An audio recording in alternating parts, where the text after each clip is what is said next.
Hello students, welcome to ADP star the super learning platform. तो देखिए बच्चों, आज के इस वीडियो में हम जेईई एडवांस 2021 के पेपर 1 का डिटेल सॉल्यूशन जो देखने वाले हैं। साथ ही साथ बच्चों सॉल्यूशन के साथ साथ हम इस पेपर का पूरे का एनालिसिस भी करते जाएंगे कि कौन सा क्वेश्चन जो है उसको रिलेटिवली इजी बोला जा सकता है, किसको मॉडरेट बोला जा सकता है, किसको डिफिकल्ट बोला जा सकता है। तो चलिए बच्चों स्टार्ट करते हैं फर्स्ट क्वेश्चन से। एक क्वेश्चन बच्चों आपके पास में यहाँ पे इस टाइप से देखो पूछा गया था, consider a triangle whose two sides lies on the x-axis and the line x plus y is plus 1 is equals to 0।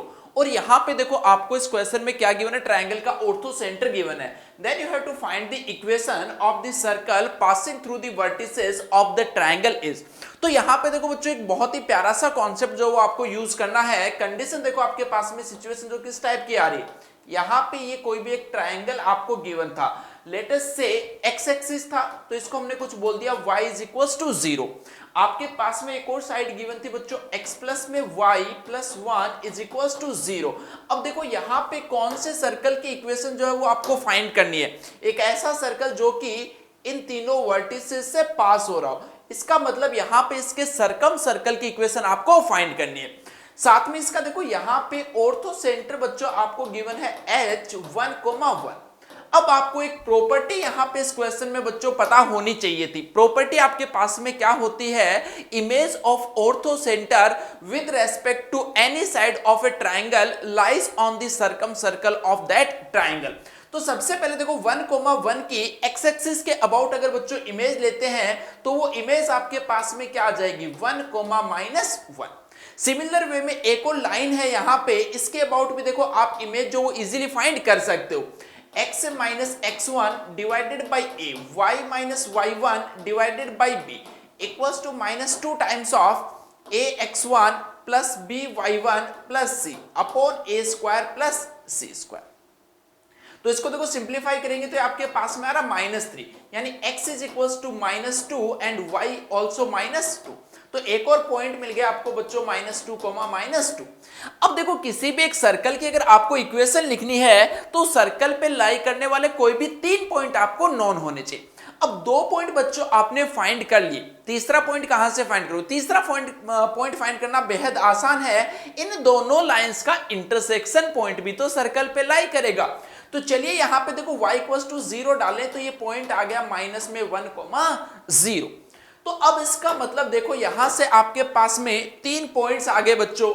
वो 3 पॉइंट्स देखो क्या क्या है, -1,0, एक पॉइंट आपके पास में यहां पे था 1,-1 और एक पॉइंट आया -2,-2। इनसे पास होने वाली लाइन जो है उनकी सर्कल की इक्वेशन आपको फाइंड करनी है। तो सर्कल की इक्वेशन बच्चों स्टैंडर्ड फॉर्म में लेट कर लो, x² plus y² plus 2gx plus 2fy plus में c इज इक्वल्स टू 0। अब ऑब्वियस सी बात है, इसको बच्चों -1,0 सेटिस्फाई करेगा। तो -1,0 से देखो यहां से आ गया 1 - 2g प्लस में c इज इक्वल्स टू 0। एक बार 1,-1 डालेंगे तो देखो 1 + 1 यहां पे आपके पास में आ गया 2, प्लस में यहां से आ रहा है 2g माइनस का 2f और ये लीजिए प्लस का c इज इक्वल्स टू 0। एक और पॉइंट आपके पास में -2, वो ही देखो यहां पे डालेंगे तो 8 - 4g, फिर यहां पे आ रहा है माइनस का 4f एंड ये आ गया बच्चों प्लस में c is equals to 0। Clear है यहां तक चीज। चलिए अब देखो यहां से GFC अगर हमने फाइंड कर लिया तो सर्कल की इक्वेशन मिल जाएगी। तो यहां पे क्या करो, इन दोनों इक्वेशन से देखो कैसे फाइंड कर सकते हो। एक तो आप चीज कर सकते हो कि यहां पे देखो सबसे पहले अगर हम मान लो चाहें कि C जो है उसको एलिमिनेट कर दें, अगर C को एलिमिनेट करें तो क्या करें, इन दोनों इक्वेशंस को माइनस कर दो। तो अगर इन दोनों इक्वेशंस को देखो माइनस करेंगे तो 1 - 2 माइनस का 1 आ गया, फिर यहां पे माइनस का 4g और ये लीजिए प्लस का 2f जो है उसकी वैल्यू आ गई आपके पास में 0। सिमिलर वे में एक बार इन दोनों इक्वेशंस को भी माइनस कर सकते हैं, तो वहां से देखो कितना आ रहा है -6 और ये बन गया बच्चों प्लस 6g और ये यहां से देखो आपके पास में कितना आएगा प्लस का 2f इज इक्वल्स टू 0।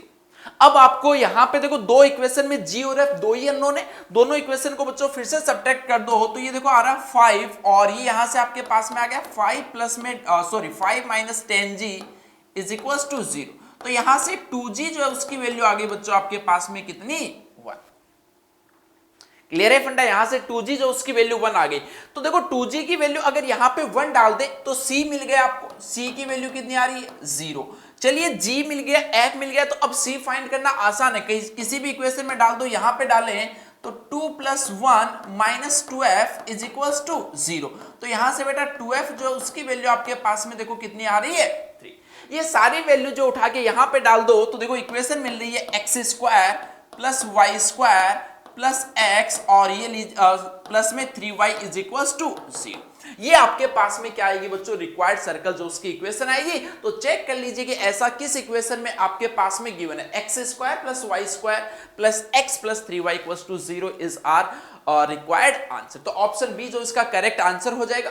तो थोड़ी सी कैलकुलेशन तो थी, बट अगेन जेईई एडवांस का पेपर है, तो जेईई एडवांस में कॉन्सेप्चुअली थोड़ा सा ये अच्छा क्वेश्चन पूछा गया था जहां पे आपको ये प्रॉपर्टी पता होनी चाहिए थी। तो आप इसको बच्चों मॉडरेट क्वेश्चन जो उसके अंदर इसको काउंट कर सकते हो।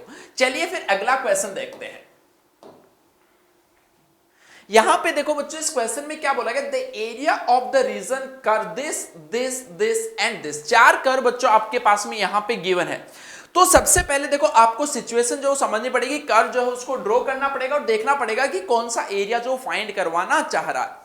तो यहां पे एक देखो लाइन गिवन है x = 9/4। चलिए एक एक कर्व को बच्चों हम ड्रॉ करते जाते हैं, देखना ध्यान से। x = 9/4 की जो लाइन है वो यहां पे कहीं होगी, दिस इज x = 9/4। सेकेंड आपके पास में गिवन था y < 1 बट > 0। तो इस लाइन को अगर हम ड्रॉ करें कहीं पे तो ये बच्चों आपके पास में सपोज लाइन आ गई y = 1।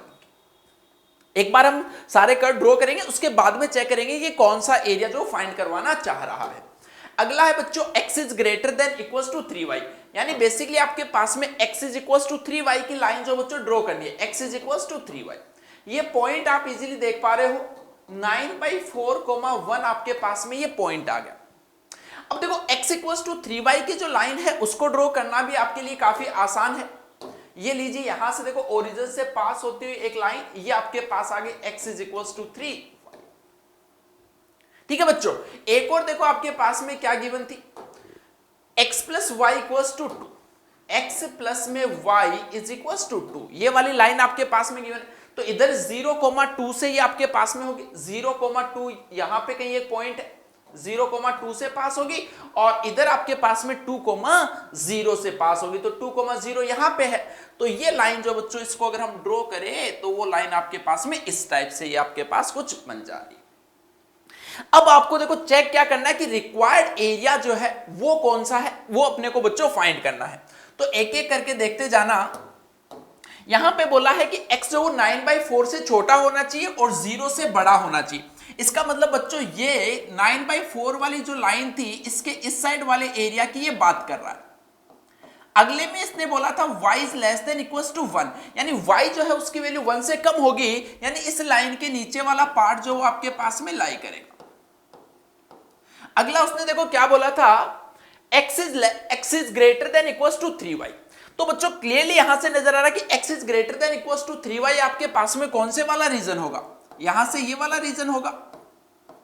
ठीक है, ये वाला रीजन इस लाइन के बेसिकली जो भी नीचे पार्ट लाई करेगा वो वाला रीजन होगा। एक और फिर लास्ट आपके पास में जो गिवन था वो क्या है, x plus y is greater than equals to 2। x plus में y greater than equals to 2 का मतलब बच्चों क्या होगा, ये जो लाइन है इसके ऊपर वाला पार्ट जो है वो आएगा पूरा।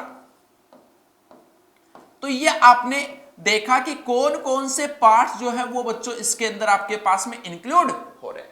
तो क्लियरली आपको क्या नजर आ रहा है कि एक आपको एरिया, बेसिकली ऑब्वियस सी बात है कि कौन सा एरिया जो बच्चों यहां पे कैलकुलेट करना है, जहां पे सारी की सारी इंटरसेक्शन जो आ रहे, तो इंटरसेक्शन वाला पार्ट बच्चों आपके पास में ये वाला रीजन जो है वो आपको मिल रहा है। क्लियर है? तो ये तो सबसे पहले चीज आपने कर्व ड्रॉ करके चेक कर लिया कि एरिया आपको कैलकुलेट जो कौन सा करना है। तो बच्चों एक आपके पास में यहां पे क्वाड्रिलेटरल फॉर्म हो रहा है। क्वाड्रिलेटरल का एरिया फाइंड करने के लिए अगर देखो, अब दो तरीके हैं आपके पास में एरिया फाइंड करने के लिए। एक तरीका कि बच्चों ये जो बड़े वाला ट्रायंगल है इसमें से छोटे वाले ट्रायंगल का एरिया माइनस कर दो, एक दूसरा जो क्वाड्रिलेटरल का एरिया फाइंड करने का जो डायरेक्ट तरीका है, जो कि मैंने आपको बहुत बार सिखाया भी है, कि आप सबसे पहले कोऑर्डिनेट्स जो बच्चों फाइंड कर लीजिए। तो देखो यहाँ पे ये वाला कोऑर्डिनेट ऑब्वियस सी बात है कितना होगा आपके पास में 9/4, 0। ये वाला कोऑर्डिनेट हमने फाइंड किया था 2, 0। ये बच्चों किससे है, x is equal to 3y line से आया है, तो y x जो वो तो 9/4 होगा, और 9/4 यहां पे डालोगे तो y मिल गया आपके पास में 3/4। क्लियर फंडा। चलिए ये वाला पॉइंट आपके पास में कहां से मिलेगा, x is equal to 3y है, x इक्वल टू 3y बच्चों यहां पे डाल दो तो 4y इक्वल टू 2, तो y की वैल्यू आ गई 1/2, तो x कितना बनेगा 3/2, तो ये लीजिए 3/2, 1/2। तो जिस क्वाड्रिलेटरल का एरिया आपको बच्चों कैलकुलेट करना है उसके चारों वर्टिसेस आपके पास आ गए। तो अगर चारों वर्टिसेस बच्चों एक बार आपके पास आ गए तो अब देखो एरिया फाइंड करने का तरीका आपके पास में क्या होता है, 1/2। इनको सबको एक किसी भी साइक्लिक ऑर्डर में लिख दीजिए, तो 2, 0, 9/4, 0, 9/4, अगला 3/4, नेक्स्ट वन इज 3/2, 1/2, और लास्ट वाले को रिपीट कर दो 2, 0। ये आपके पास में एरिया आया। सर एरिया कहां है, दिखा नहीं बेटा, ये क्रॉस मल्टीप्लाई करते जाइए, क्रॉस मल्टीप्लाई करिए तो देखो बाहर था 1/2, क्रॉस मल्टीप्लाई किया तो 9/4 इंटू में 3/4 कितना होगा 27 डिवाइडेड बाई 16, प्लस ये यहां से आ गया बच्चों 9/8। इसमें से माइनस कर देंगे कौन से वाला, ये जो क्रॉस मल्टीप्लाई से जो आपके पास में वैल्यूज आएंगे उनको माइनस कर देंगे, तो देखो यहां से 0, ये भी 0, ये बन गया बच्चों 9/8, और ये आ गया आपके पास में +1। ठीक है, तो ये लीजिए देखो 1/2, यहां से 9/8 से बच्चों 9/8 खत्म हो गया, 27/16 माइनस में 1, ये आपके पास में कितना बनेगा 11/16 इसका मॉड्यूलस। तो ये ओवरऑल आपके पास में आ गया 16, ये ओवरऑल आपके पास में कितना आ गया 11 डिवाइडेड बाई 32। यही बच्चों आपके पास में क्या होगा इसका फाइनल आंसर 11/32, 11/32, यानी ऑप्शन ए जो बच्चों इस क्वेश्चन के लिए क्या हो जाएगा करेक्ट आंसर। तो अगेन इस क्वेश्चन में थोड़ी सी कैलकुलेशन थी, थोड़े से आपको बच्चों जो रीजन है उसको समझना था कि कौन से रीजन का एरिया कैलकुलेट करना है, तो इसको बच्चों आप मॉडरेट बोल सकते हो, थोड़ा सा लेंथी होने की वजह से। क्लियर है, चलिए फिर अगले सवाल पे चलते हैं। ये देखो बच्चों एक प्रोबेबिलिटी का बहुत ही शानदार सा क्वेश्चन पूछा गया था। एक्चुअली लैंग्वेज ही इतनी ज्यादा बढ़िया है कि काफी बच्चों ने इसको देख के छोड़ दिया होगा ना, कि लैंग्वेज इतनी बढ़िया है, पर थोड़ा सा बच्चों ध्यान से समझना है। यहाँ पे देखो क्या बोला गया है, आपको बोला गया consider 3 set E1, F1, G1 ये सब गिवन है, और बोला गया कि 2 elements are chosen at random without replacement from the set E1 and let S1 denote the set of the chosen element. तो S1 में देखो आपके पास में क्या क्या कहानी हो सकती है। S1 बोला है कि S1 में आपके पास देखो 1 2 हो सकता है, 1 3 हो सकता है, और आपके पास में बच्चों यहाँ पे 2 3 हो सकता है। 2 पॉसिबिलिटी है, सॉरी 3 पॉसिबिलिटी है। आगे देखो S1 denote the set of the chosen elements, let E2 equals to E1 minus में S1। तो ध्यान से देखना E2 जब S1 1 2 है और क्या करना है E1 में से माइनस करना है, तो 1 2 में से माइनस कर दिया तो यहां पे देखो 3 बच गया, यहां पे 2 बच गया, ये सेट है बेसिकली, ये 1 बच गया। ये हमने क्या फाइंड कर लिया E2 फाइंड कर लिया। आगे देखो क्या बोला गया F2 जो है वो F1 यूनियन S1 है। F2 जो बच्चों क्या है F1 यूनियन S1, S1 इनमें से कुछ भी हो सकता है, उसका F1 के साथ में आपको क्या लेना है यूनियन। ऐसे ही आगे कुछ प्रोसेसेस जो है वो आपके पास में लिखे। अब एक बार बेटा क्वेश्चन को थोड़ा सा लास्ट में देखते हैं। देखो क्या बोला गया है, आपको बोला गया let E3 is equals to E2 union S3। उसके बाद देखो given that E1 equals to E3, last में आपको बोल दिया गया है कि लास्ट में जो E3 आएगा वो E1 के इक्वल है, यानी कि जहां से स्टार्ट हुए थे वहीं पे वापस आपको पहुंचना है। Let P be the conditional probability of the event that S is equals to 1 2 then the value of P। Question का मतलब समझेगा, थोड़ा सा लैंग्वेज से आपको ये तो समझ में आ रहा होगा कि बेस थ्योरम का यूज है। मतलब कि इसने बेसिकली क्या पूछा है कि लास्ट में आपके पास में जो सेट E3 बनेगा वो E1 बनना चाहिए, बट साथ में एक कंडीशन और उसने क्या बोल दिए कि आपको वो कंडीशनल प्रोबेबिलिटी फाइंड करनी है जब E1 E3 के इक्वल आए, बट स्टार्टिंग के जो हमने जो रास्ता जो वे हमने अपनाया था वो कौन सा था कि E1 सेट में से हमने 1 और 2 जो है वो उठाया था। तो ये बेस थ्योरम का बच्चों आपके पास में क्वेश्चन है, इतनी चीज तो आपको समझ में आ रही होगी। इसका मतलब यहां से आपको बच्चों जो चीज फाइंड करनी है वो कुछ इस टाइप की चीज आपको यहां पे फाइंड करनी है, P ऑफ P1 अपॉन में A, ये यहाँ पे क्या है वो चीजें भी मैं आपको भी बता देता हूं। ए अपॉन में P1 इंटू में probability of P1। Bayes theorem basically आपको लिखना आता है। बेस थ्योरम की हम स्टेटमेंट बच्चों यहां पे बेसिकली लिखना चाह रहे हैं और कुछ नहीं है, सिंपल सा ना। काफी अच्छा क्वेश्चन है बच्चों, ध्यान से समझते रहना वरना पता नहीं चलेगा आपको कि कब से कब थोड़ा सा ऊपर से चला गया ना। तो बड़े ही ध्यान से समझते हुए चलना चीजों को सारी, कि क्या पूछना चाह रहा है और क्या बोलना चाह रहा है। अब देखो यहां पे ये जो एक हमने इवेंट ए डिफाइन किया है, ए का मतलब तो बेसिक सी बात है कि भाई क्या है कि E1 जो है वो आपके पास में E3 के इक्वल आना चाहिए, सेट E1 जो वो E3। अब ये P1 P2 P3 जो है वो क्या है, रास्ते हैं। क्या कि P1 हमने बोल दिया कि हमने 1 और 2 जो है वो चूज किया था S1 से, आर चूजन फ्रॉम S1, ठीक है। सिमिलर वे में P2 जो उसको हम बोल देते कि भाई यहां से 2 3 जो वो चूज किया गया था, और P3 जो उसको हम बोल सकते हैं कि 1 3 जो वो चूज किया गया। इतनी बात समझ में। अब देखो पहले तो ये बात देखो कि P1 probability of P1 probability of P2 into में प्रोबेबिलिटी ऑफ P3 जो वो क्या है। S1 आपके पास में बच्चों एक सेट था 1 2 3। अब आप इसमें से 1 2 उठाओ, 2 3 उठाओ या 3 1, यानी कोई भी अगर दो एलिमेंट उठाओगे तो उनकी जो प्रोबेबिलिटी है वो हमेशा सेम ही होगी भाई। अरे बोलो यस और नो, कोई भी दो एलिमेंट उठाओगे तो उनकी प्रोबेबिलिटी हमेशा सेम होगी, एंड दैट इज 1/3। ठीक बात इतनी। तो इसका मतलब यहां से P1 P2 P3 अगर बच्चों आपके पास में इक्वल आ रहा है तो लीजिए भाई इनका झंझट जो है वो तो क्या हो गया आपके पास में खत्म हो चुका है। अब आती मेन कहानी स्टार्ट होती है, बाकी चीजें हम फाइंड करते हैं, देखना ध्यान से। P ऑफ A अपॉन में P1। पहले तो भाई इसको रीड कर लो, क्या रीड करना आ रहा है, क्या रीड करना आ रहा है कि इसका मतलब क्या है, इसको रीड करो। ये बेसिकली ये कहना चाह रहा है कि अपने पास में स्टार्टिंग में सेट था स्टार्टिंग में सेट था E1, उससे हमने P1 का मतलब क्या है यहां पे हमने डिफाइन करके 1 और 2 उठाए हैं। तो हमने यहां से एलिमेंट उठाए हैं 1 और 2, समझ में आ रही बात। 1 और 2 उठाए और लास्ट में अपने पास में जो सेट E3 है उसके अंदर एलिमेंट जो वो आपके पास में क्या बन जाने चाहिए बेटा, 1 2 3 बन जाने चाहिए। समझना मेरी बात को ध्यान से। तो हमने यहां पे क्या किया, यहां से 1 2 को उठा लिया, 1 2 को उठा के सेट बना S1, तो S1 आपके पास में आ गया बेसिकली 1 2। ठीक बात है। अब देखो S1 के साथ में हम क्या कर रहे हैं, F1 के साथ में जो यूनियन है उससे F2 बना रहे हैं। तो S1 में 1 2 है, F1 में 1 3 4, तो इसके अंदर क्या एलिमेंट्स आपके पास में 1 2 3 4 आ गए बताइए जरा। F2 के अंदर एलिमेंट्स आ गए 1 2 3 4। अब अगला देखो चीज क्या है, यहां से दो एलिमेंट उठा के इसके साथ में यूनियन बनाना है। यहां से बेटा जी दो एलिमेंट उठा के यूनियन बनाना। देखो लास्ट में जो E3 वो उसमें क्या है, E2 यूनियन S3।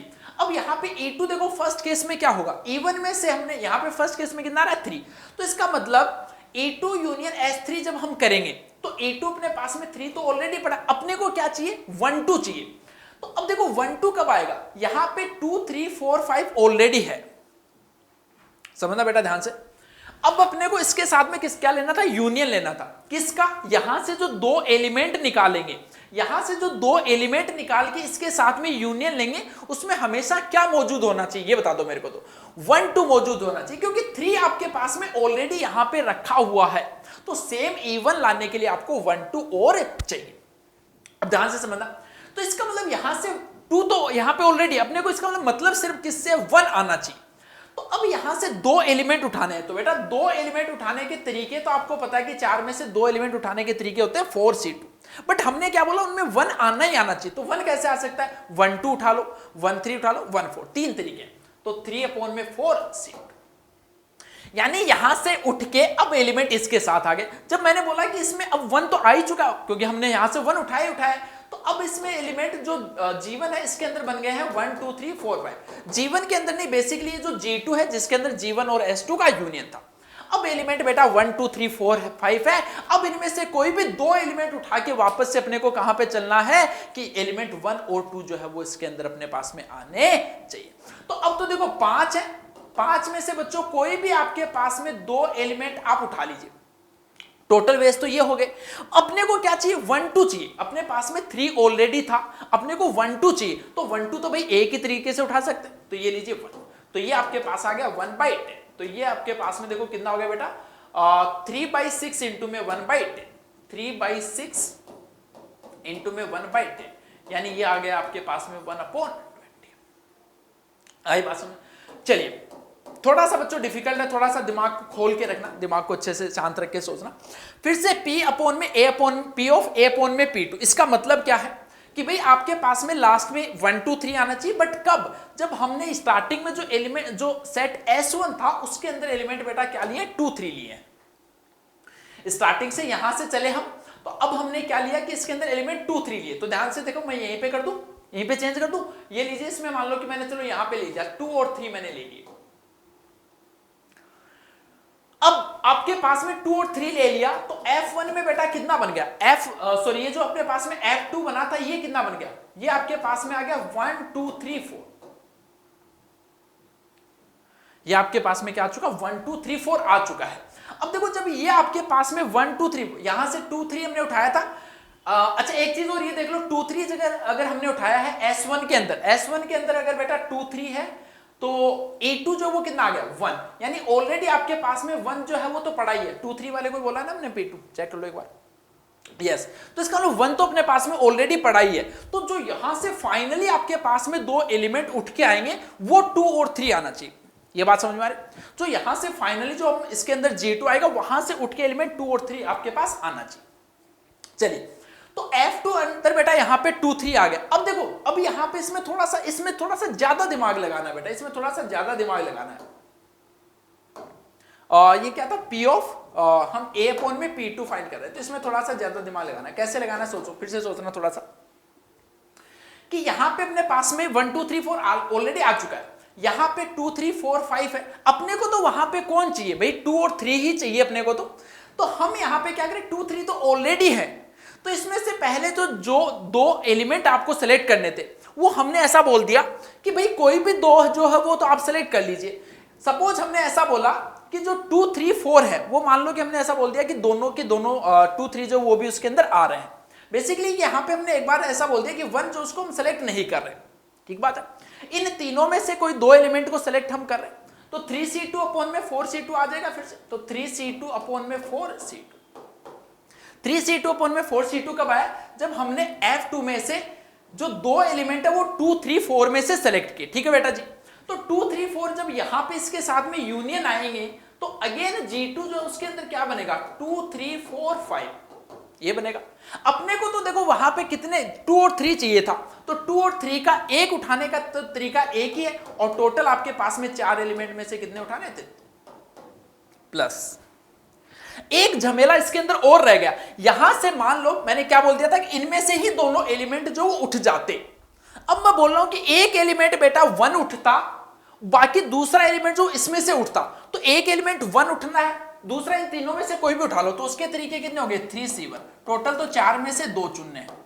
अब अगर मान लो कि यहां पे 1 आ गया, तो इसमें सिर्फ 1 की तो कमी थी, बाकी तो सब था, बाकी तो दूसरा एलिमेंट से कुछ भी आए। 1 जब यहां पे आ गया, तो अगेन इसके अंदर पांचों एलिमेंट आ गए आपके पास में, 1 2 3 4 5 पांचों एलिमेंट आ गए। अब उनमें से यहां पे अपने को देखो चाहिए क्या था? 2 3 चाहिए था, तो कोई भी उठा लो बेटा। 2 3 उठाने का तो एक तरीका, और वैसे 5 में से कोई भी 2 उठा लो। ये थोड़ा सा ज्यादा दिमाग वाली चीज हो गई भाई, ये थोड़ी सी ज्यादा दिमाग वाली चीज हो गई, बट हाँ मतलब करना ही पड़ेगा, अपने पास में कोई ऑप्शन नहीं है। 3/6, 1/2 और 3/36, 1/12 बेसिकली आ गए, 1/12। अगेन 3/6, 1/2 और ये बनेगा 1/20 बनेगा आई थिंक ना। 1/12 प्लस में 1/20, 1/12 प्लस में 1/20, 1/12 प्लस में 1/20।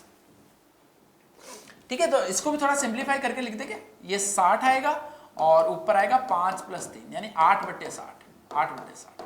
चलिए भाई, P ऑफ A अपॉन में P3, P of A upon में P3 का मतलब पहले समझ लो। मतलब क्या है बेसिकली कि स्टार्टिंग में हमने जो एलिमेंट है वो उठाए 1 और 3।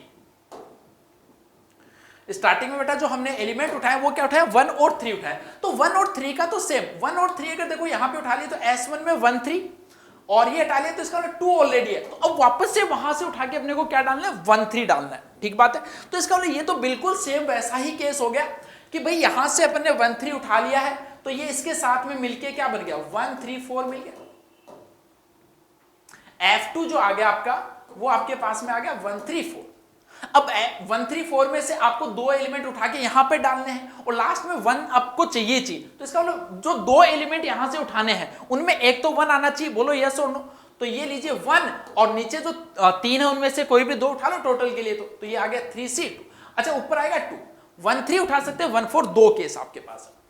अब देखो यहां से जब मैंने बोला कि 1 तो यहां पे आएगा ही आएगा, तो अगेन ये पूरा कंप्लीट हो गया, तो अब इसमें से 1 3 उठाना उसका एक तरीका, और टोटल तो ये आपके पास में कितने हैं 10। तो 2/3C2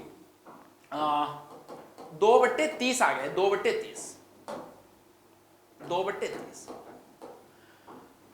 2/30। ठीक है भाई, चलिए अब इनको चेक कर लेते हैं एक बार। एक तो इनका सबका सम तो देखो कितना आएगा, 1/20 प्लस में 8/60 प्लस में 2/30। तो 60 यहां पे हमने एलसीएम ले लिया 3 प्लस में 8 प्लस में 4, 15/60 आ गए, 15/60। ठीक है, और इसके अंदर अब डालना था तो P अपॉन में 1/20 अपॉन में आ गया यहाँ पे 15/60। तो ये कितना बन रहा है 1/20 और ये आ गया 60/15, है ना। तो ये कितना हो गया 4 और ये 1/5 बच्चों, इसको फाइनल आंसर आ जाएगा 1/5। तो ये आपके पास में बच्चों आप जिसको कह सकते हैं कि जो एक काफी बेहतरीन सवाल था, वो बिल्कुल बच्चों बेहतरीन सवाल ये पूछा है एडवांस ने, तो ये आप डिफिकल्ट में इसको काउंट कर सकते हो। ओके बच्चों, ये देखो बच्चों यहां पे इस क्वेश्चन में क्या बोला गया है। काफी बड़ा सा और थोड़ा सा डरावना सा क्वेश्चन बच्चों है, बट मैं हमेशा आपको बोलता हूं कि कॉम्प्लेक्स नंबर का जो क्वेश्चन है बेटा, उसको आप ज्योमेट्री की हेल्प से सोल्व करने जाइए, तो आपको काफी सारी चीजें जो क्लियर सी दिखने लग जाएंगी। देखो जरा ध्यान से समझते जाना क्या बोला है बच्चों। Let θ1 θ2 up to θ10 be positive valued angles such that, सारे एंगल्स का जो सम है वो 2π गिवन है। Define the complex number Z1 is equal to e raise to power iota θ1। उसके बाद में बच्चों आपको Z के इस टाइप से गिवन है। तो देखो इसको मैं एक बार आपको अलग से अगर थोड़ा सा लिख के दिखाऊं, तो बेसिकली ऐसा गिवन था Z1 is equal to e raise to power iota θ1। Z2 बच्चों आपको गिवन है Z1 इंटू में e raise to power iota θ2। Z3 आपको गिवन है Z2 इंटू में e raise to power iota θ3। इसी टाइप से चलते चलते Z10 बच्चों आपको गिवन है Z9 इंटू में e raise to power iota θ9। ये चीजें आपको गिवन है। अब देखो इनमें सब में एक कॉमन बात है, बड़ी कॉमन सी बात है। कॉमन बात क्या है बेटा, यहां से मॉड्यूलस ऑफ Z1 आपके पास में 1 आ रहा है। मॉड्यूलस ऑफ Z2 देखो जरा कितना आएगा, यहां से Z1 का मॉड्यूलस 1 है, e की पावर आयोटा थीटा का जो मैग्नीट्यूड है वो तो ऑलवेज क्या होगा 1, यानी ये आपके पास में इनका सबका मॉड्यूलस जो वो बच्चों कितना आता जा रहा है 1। अब ये ज्योमेट्रिकली किस बात को रिप्रेजेंट करता है कि कॉम्प्लेक्स नंबर्स हैं जिनका सबका मॉड्यूलस जो बच्चों 1 आ रहा है। इसका मतलब क्या है कि कुछ कॉम्प्लेक्स नंबर है ये 10, उनकी जो ओरिजिन से डिस्टेंस आ रही है वो सेम रह रही है और वो कितनी है 1। तो इसका मतलब किस लोकस को रिप्रेजेंट किया, इसने सर्कल को रिप्रेजेंट किया। तो चलिए एक सर्कल ड्रॉ कर देते हैं जिसकी रेडियस जो बच्चों कितनी है 1। सर्कल जैसा लग रहा है, चलो इसको एक बार दोबारा से ड्रॉ कर देते हैं, थोड़ा सर्कल जैसा लगेगा तो आपको भी थोड़ी अच्छी सी फील आएगी। ठीक है, आई थिंक ये थोड़ा ठीक लग रहा है ना, ये थोड़ा ठीक लग रहा है, इससे काम चल जाएगा। चलिए फिर आगे बच्चों बात करते हैं, आगे बात करते हैं। तो ये आपके पास में कहीं y एक्सिस हो गई और ये आपके पास में कहीं पे x एक्सिस हो गई। क्लियर फंडा। अब देखो यहां पे Z1 e की पावर आयोटा θ1, इसका मतलब Z1 जो है वो इस सर्कल पे लाई कर रहा है और x एक्सिस के साथ में θ1 एंगल जो सबटेंड कर रहा है। तो इसका मतलब बच्चों यहां पे सिचुएशन जो कुछ ऐसे, ये यहां पे Z1 लाई कर रहा है। Z2, अब देखो यहां पे इसको देख के थोड़ा सा आइडिया लग रहा होगा ना कि रोटेशन का वो यूज कर रहा है। कॉम्प्लेक्स नंबर जो Z1 है उसको θ2 एंगल से वो रोटेट करा रहा है। ये एंगल आपके पास में जो था, ये एंगल बच्चों आपके पास में जो था वो था θ1। अब इसको अगर देखो हमने रोटेट करा दिया θ2 एंगल से, तो ये यहां पे कुछ आएगा, फिर उसके बाद यहां पे कुछ आएगा। तो ये देखो हम इसका रोटेशन अगर कराते जाए तो ये θ2 आपको मिल गया, θ3 मिल गया, ये यहां पे Z2 मिल गया, ये Z3 मिल गया। ये ऐसे चलता रहेगा, चलता रहेगा। अब मेरी बात को बच्चों बड़े ही ध्यान से सुनना, बड़े ही ध्यान से सुनना, बहुत काम की बात है।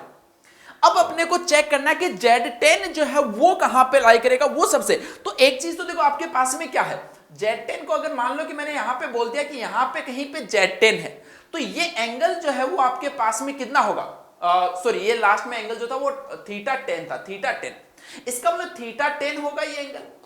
अब इसने एक कंडीशन जो गिवन है वो देखो क्या गिवन है, θ1 प्लस θ2 प्लस θ3 से लेके θ10, इनका सबका सम जो बच्चों गिवन है कितना, 2 पाई। अब यहां पे देखो θ1 θ2 2 पाई आपके पास में कब आएगा, जब यहां से लेके यहां तक वापस घूम जाऊं। अगर घूम जाऊं इसका मतलब बच्चों यहां पे एक चीज को क्या ऑब्जर्व कर पा रहे हो कि ये वाला जो पॉइंट है वही आपके पास में क्या आ रहा होगा, Z10 आ रहा होगा। अरे तभी तो मैं बोलूंगा वापस से कि Z9 जो है वो यहां पे कहीं रहा होगा और इसने इसको θ10 एंगल से घुमाया होगा, तभी तो जाके देखो θ1 प्लस में θ2 से लेके θ10 जो पूरा का पूरा बच्चों आपके पास में क्या हो रहा है, यहां पे कवर हो रहा है।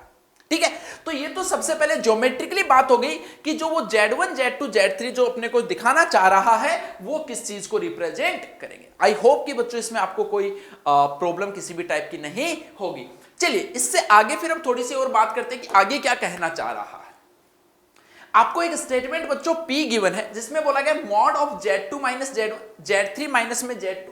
तो पहली चीज तो ये समझिए कि मॉड ऑफ Z2 माइनस में Z1 जो किस चीज को रिप्रेजेंट कर रहा है, इस बात को समझना बेहद जरूरी है।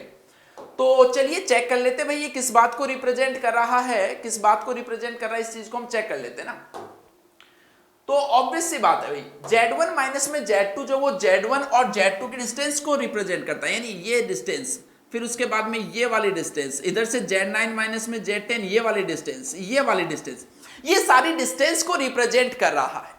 अब इनके सबकी सम की मिनिमम वैल्यू आपको फाइंड करनी है। अब बच्चों एक बात बताना जरा, इसकी रेडियस आपको पता है, आपने सर्कल में एक चीज तो बेहद बहुत बार पढ़ी होगी, थीटा इज इक्वल टू क्या होता है, एल अपॉन में आर होता है, यानी आर्क की length upon radius.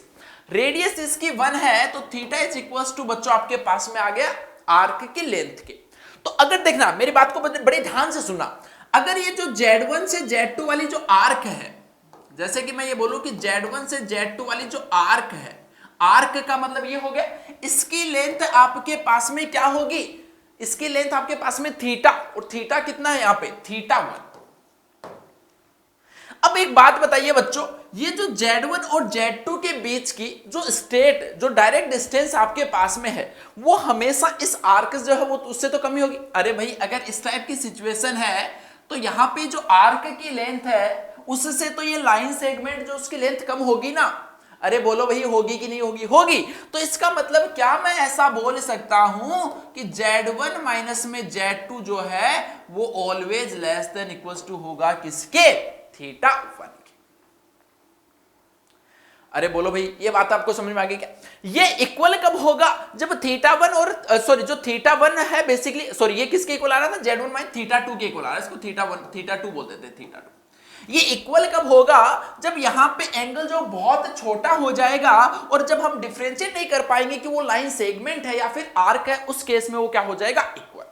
Similar way में बेटा Z1 माइनस में Z2 less than equal to θ2 आया है, तो यहां से क्या मैं Z2 माइनस में Z3 जो है उसको लेस देन इक्वल टू θ3 लिख सकता हूं, बोलिए जरा, लिख सकते हैं ऐसा, ऐसा चलता जाएगा। कहां तक चलता जाएगा बेटा, यहां पे लास्ट में आएगा आपके पास में, जैसे आपके पास में कहां से कहां तक हम चलते जा रहे हैं बच्चों, Z9 माइनस में Z10 जो आएगा वो आएगा लेस देन इक्वल टू θ9, और जब सॉरी ये कितना था, θ10, इनके बीच का एंगल जो θ10। और एक बार वापस से घूम जाओ तो ये जो लास्ट में आ रहा है आपके पास में कितना, ये लास्ट में आपके पास में कितना आ रहा है, Z10 माइनस का Z1, this is less than equal to θ1। अब इन सबको ऐड कर दो, ऐड करेंगे तो ये देखो क्या बन रहा है, modulus of Z1 minus Z2 plus में मॉडुलस ऑफ Z2 माइनस में Z3 से लेके लेस देन इक्वल टू आ गया modulus of Z2 minus Z1 is less than equal to, इधर क्या आएगा, θ1 प्लस θ2 से लेके θ10 तक बन रहा है, और इनका सम आपको क्वेश्चन में गिवन था कितना, 2 पाई। तो ये लीजिए आपके पास में कितना आ गया, लेस देन इक्वल टू 2 पाई। चलिए स्टेटमेंट P के बारे में जरा देख लेते हैं। स्टेटमेंट P जो बच्चों आपके पास में यही गिवन है कि इसकी वैल्यू जो है वो लेस देन इक्वल्स टू 2 पाई होगी। इसका मतलब स्टेटमेंट P जो है वो आपके पास आ गया। क्लियर फंडा। चलिए इसमें बच्चों यहां पे अब आपको Q के बारे में बात करनी है। Q के बारे में तो Q तो वैसे बात करना काफी आसान है। जैसे देखो यहां पे ये जो लिखा हुआ है इसको आप क्या लिख सकते हो, मॉड्यूलस ऑफ Z2 माइनस में Z1 इनटू में Z2 प्लस Z1। अब आपको कॉम्प्लेक्स के मॉड्यूलस की प्रॉपर्टी पता होनी चाहिए कि भाई इन दोनों को अलग अलग करके लिख सकते हो, Z2 माइनस Z1 इनटू में modulus of Z1 plus Z2। Again आपको यहां पे देखो एक इनइक्वालिटी पता होनी चाहिए कि modulus of Z1 plus Z2 जो that is always less than equals to modulus of Z1 plus में modulus of Z2। Modulus of Z1 1 है, मॉड्यूलस ऑफ Z2 जो वो भी 1 है, तो क्या हम ऐसा बोल सकते हैं कि लेस देन इक्वल्स टू 2 होगा। और ये इसकी जो बच्चों मैक्सिमम वैल्यू वो 2 आ गई, और Z2 माइनस Z1 की हमने मैक्सिमम वैल्यू वहां से निकाल रखी थी, वो कितनी थी, θ1। यानी ये जो है वो always less than equals to होगा 2 theta, sorry Z2 minus Z1 जो था वो किसके था, θ2 के था, θ2 ये आ गया θ2। ये लेस देन इक्वल्स टू होगा 2 θ1, ये आपके पास में आगे वाला लेस देन इक्वल्स टू होगा 2 θ4 के, लास्ट वाला जो होगा वो लेस देन इक्वल्स टू होगा 2 θ1 के। तो अगेन सबको ऐड कर देंगे तो वो क्या बन रहा है, लेस देन इक्वल्स टू 2 को बच्चों बाहर ले लो, θ1 प्लस में θ2 से लेके जा रहा है θ10 तक, और अगेन θ1 से लेके θ10 का जो सम था वो कितना था, 2 पाई। तो ये ओवरऑल आपके पास में क्या आ गया बच्चों, लेस देन इक्वल्स टू 4 पाई। और स्टेटमेंट Q जो है वो भी यही बोल रहा है, इसका मतलब ये भी आपके पास में बच्चों क्या होगा, ट्रू। तो P और Q जो है वो आपके पास में दोनों स्टेटमेंट बच्चों ट्रू हैं, और ऐसा आपके पास में ऑप्शन सी में बोला गया है, both P and Q are true. तो यही अपने क्वेश्चन का क्या हो जाएगा, करेक्ट आंसर। तो इस क्वेश्चन को नॉट आउट बच्चों में डिफिकल्ट बोलूंगा। डिफिकल्ट इसलिए बोलेंगे कैलकुलेशन वाइज बहुत ज्यादा लेंदी नहीं था, बट वो सबसे पहले माइंड में वो थॉट लेके आना कि कैसे उसको क्वेश्चन जो उसकी प्रोसेसिंग को हम स्टार्ट करेंगे, तो उसके बेसिस पे बच्चों इस क्वेश्चन को आप डिफिकल्ट कैटेगरी में डाल सकते हो। ठीक है, चलिए फिर अगले सवाल पे चलते हैं। यहां देखो बच्चों एक पैराग्राफ टाइप का क्वेश्चन था। इस पैराग्राफ टाइप के क्वेश्चन में एक बेसिकली पैराग्राफ गिवन है और उसके बेसिस पे 2 न्यूमेरिकल क्वेश्चन आपको गिवन है। तो इसमें देखो क्या बोला गया, 3 numbers are chosen at random one after another with replacement. भाई ये 100 नंबर्स का एक सेट है, उसमें से एक नंबर आपने निकाला, उसको वापस डाला, फिर दूसरा निकाला, फिर डाला, फिर तीसरा निकाला। इस टाइप से 3 नंबर जो आपको उठाने हैं। Let P1 be the probability that the maximum of chosen number is at least 81। Question बच्चों बेहद आसान है, बट थोड़ी सी लैंग्वेज में वो आपको फंसाना चाह रहा है। अगर इसी को वो डायरेक्टली बोल देता तो आप बहुत आसानी से इसको सोल्व कर लेते, बट क्वेश्चन में थोड़ा सा वो लैंग्वेज में ट्विस्ट डालना चाह रहा है। जैसे सपोज हम P1 की अगर बात करें तो इसने क्या बोला कि कोई भी भाई 3 नंबर जो रैंडमली इसमें चूजन किए गए, P1 be the probability that maximum of chosen number, maximum of chosen number। Suppose बच्चों इसने क्या बोला कि एटलीस्ट 81 होना चाहिए। अगर मान लो कि मैंने 3 नंबर इस टाइप से सिलेक्ट कर लिए, 81 80 से बड़े अगर कोई भी नंबर सिलेक्ट किए, 90 95 इस टाइप, क्या ये अपनी गिवन कंडीशन को सेटिस्फाई कर रहा है? देखो क्या बोला है, that the maximum of chosen number, maximum क्या है इसका 95 इज एटलीस्ट 81, इसकी मिनिमम वैल्यू कम से कम 81 होनी चाहिए। बिल्कुल सेटिस्फाई कर रहा है। ये कब सेटिस्फाई नहीं करेगा, देखो ध्यान से, अगर मैं बोलूं कि भाई 1 2 3 अप टू 80 नंबर बच्चों हम ले लेते हैं, ध्यान से समझना मेरी बात को, 1 to 80 में से अगर बच्चों हम कोई भी एक नंबर ले लेते हैं, कोई भी 3 नंबर सेलेक्ट कर लेते हैं, कोई भी 3 नंबर मान लो आप, जैसे मैंने बोला 15 बोल दो, एक 80 बोल दो। अब देखो ये क्या है, क्या ये इस कंडीशन को सेटिस्फाई कर रहा है? Probability that the maximum of chosen number, maximum क्या है 80 इज एटलीस्ट 81, इसकी मिनिमम वैल्यू 81 होना चाहिए। तो क्या ये कंडीशन को सेटिस्फाई कर रहा है? नहीं कर रहा। तो अगर मैं तुमसे ऐसे बोलूं कि भाई आप P1 जो है उसके लिए प्रोबेबिलिटी 1 में से माइनस कर दो, किसको? टोटल प्रोबेबिलिटी 1 है उसमें से माइनस कर दो, जब आपने जो 3 नंबर सिलेक्ट किए उसका जो मैक्सिमम नंबर है, जो 3 नंबर सिलेक्ट किए उसमें से जो मैक्सिमम नंबर है वो 81 से कम होना चाहिए। 81 से कम होने का मतलब क्या कि 1 से 80 में से बच्चों आपको 3 नंबर चूज करने। तो 1 to 80 में से अगर आपको चूज करने 3 नंबर, तो प्रोबेबिलिटी क्या होगी 80/100, 80/100, सेकेंड नंबर चूज करेंगे उसकी भी 80/100, थर्ड की भी 80/100, तो ये ऐसा है। ठीक है, तो ये आपके पास में देखो जरा कितना बन गया, 1 माइनस 0 से 0 खत्म, 4/5 आ गया, 4/5 का मतलब बन गया 64/125, और इसको बच्चों अगर हम माइनस करते हैं तो ये आ गया 61/125। P1 की वैल्यू आ गई 61/25। तो इसके देखो एक पार्ट में तो इसकी वैल्यू फाइंड करनी थी, 625/4 इंटू में P1 कितना था 61 डिवाइडेड बाई 125। तो ये देखो इससे आपके पास में ये 5 आ जाएगा और ये बन गया 305/4। इसको बच्चों अगर सिंप्लीफाई करेंगे तो देखो ये कितना आ रहा है, 7 आ गया, 6 आ गया, 2 आ गया और ये लीजिए 5। ये आपके पास में इसका क्या हो जाएगा, फाइनल आंसर। ठीक है, तो अगर हम बात करें कि जेईई एडवांस के पॉइंट ऑफ व्यू से, तो जेईई एडवांस में जो इस टाइप के क्वेश्चन पूछे जाते हैं उसके रिलेटिवली काफी इजी क्वेश्चन ये था, तो इजी कैटेगरी में हम इसको पुट डाउन करेंगे। चलिए इसमें देखो जो सेकंड पार्ट पूछा गया था, P2 be the probability. Again देखो समझना, P2 की वैल्यू आपको बेसिकली फाइंड करनी है, मतलब इसकी वैल्यू फाइंड करनी है, तो पहले P2 हम कैलकुलेट कर लेते हैं। P2 का मतलब समझ लो पहले क्या है। बोला गया कि the probability that the minimum of chosen number is at most 3। 3 number बच्चों हमने सेलेक्ट किए, उसमें से क्या बोला कि जो मिनिमम है वो मैक्सिमम 40 हो सकता है। अरे आई क्या बात समझ। अब देखो 40 को आप हटा दो, मान लो कि 40 से बड़े जो नंबर है उनमें से कोई भी 3 नंबर आपने सिलेक्ट किए, एक सपोज 41 कर दिया, एक 50 कर दिया, एक 80 कर दिया, कोई भी 3 नंबर। अब क्या ये इस कंडीशन को सेटिस्फाई कर रहा है, देखो ध्यान से, minimum of chosen numbers, minimum बेटा कितना है इसका जो हमने चूज किया 41, chosen numbers is at most 40, ये जो मिनिमम नंबर हो मैक्सिमम 40 तक हो सकता था, यस और नो। तो यहां पे क्या रहा 41, तो क्या ये 3 नंबर ले सकते, नहीं ले सकते। इसका मतलब क्या है कि बेटा जो 41 से लेके 60 तक नंबर्स हैं, इनमें से 100 तक जो नंबर्स हैं, इनमें से कोई भी एक जो वो आप चूज नहीं कर सकते। तो इसका मतलब अगेन बच्चों टोटल प्रोबेबिलिटी 1 जो है उसमें से आप माइनस कर दीजिए 41 से लेकर 60 तक कितने नंबर्स हैं, 100 तक कितने नंबर्स हैं 60, और उनमें से एक नंबर चूज करने की प्रोबेबिलिटी 60/100 और सेकंड की भी थर्ड की भी, ऐसा आ गया। तो ये देखो आपके पास में कितना बनेगा बेटा 3/5, यानी ये आ गया 27/125 ऐसा, और 125 माइनस का 27 98 डिवाइडेड बाई 125 आपके पास में ये मिल गया। अब ये वैल्यू कैलकुलेट करनी थी तो 125/4 इंटू में ये लीजिए 98/125, इससे खत्म, 98/4 यानी 49/2, और 49/2 का मतलब बच्चों कितना होता है 24.5। ये आपके पास में इस सवाल का क्या हो जाएगा फाइनल आंसर। न्यूमेरिकल टाइप का क्वेश्चन था तो 24.5 या फिर आप इसको 24.50 भी लिख सकते हो, दोनों ही आपके पास में क्या होंगे करेक्ट आंसर। ठीक है, तो अगेन बच्चों ये पैराग्राफ जो था वो ओवरऑल आपके पास में अगर हम जेईई एडवांस के लेवल के हिसाब से बात करें तो वो इजी ही पूछा गया था। ठीक है बच्चों, चलिए फिर अगले सवाल पे मूव करते हैं।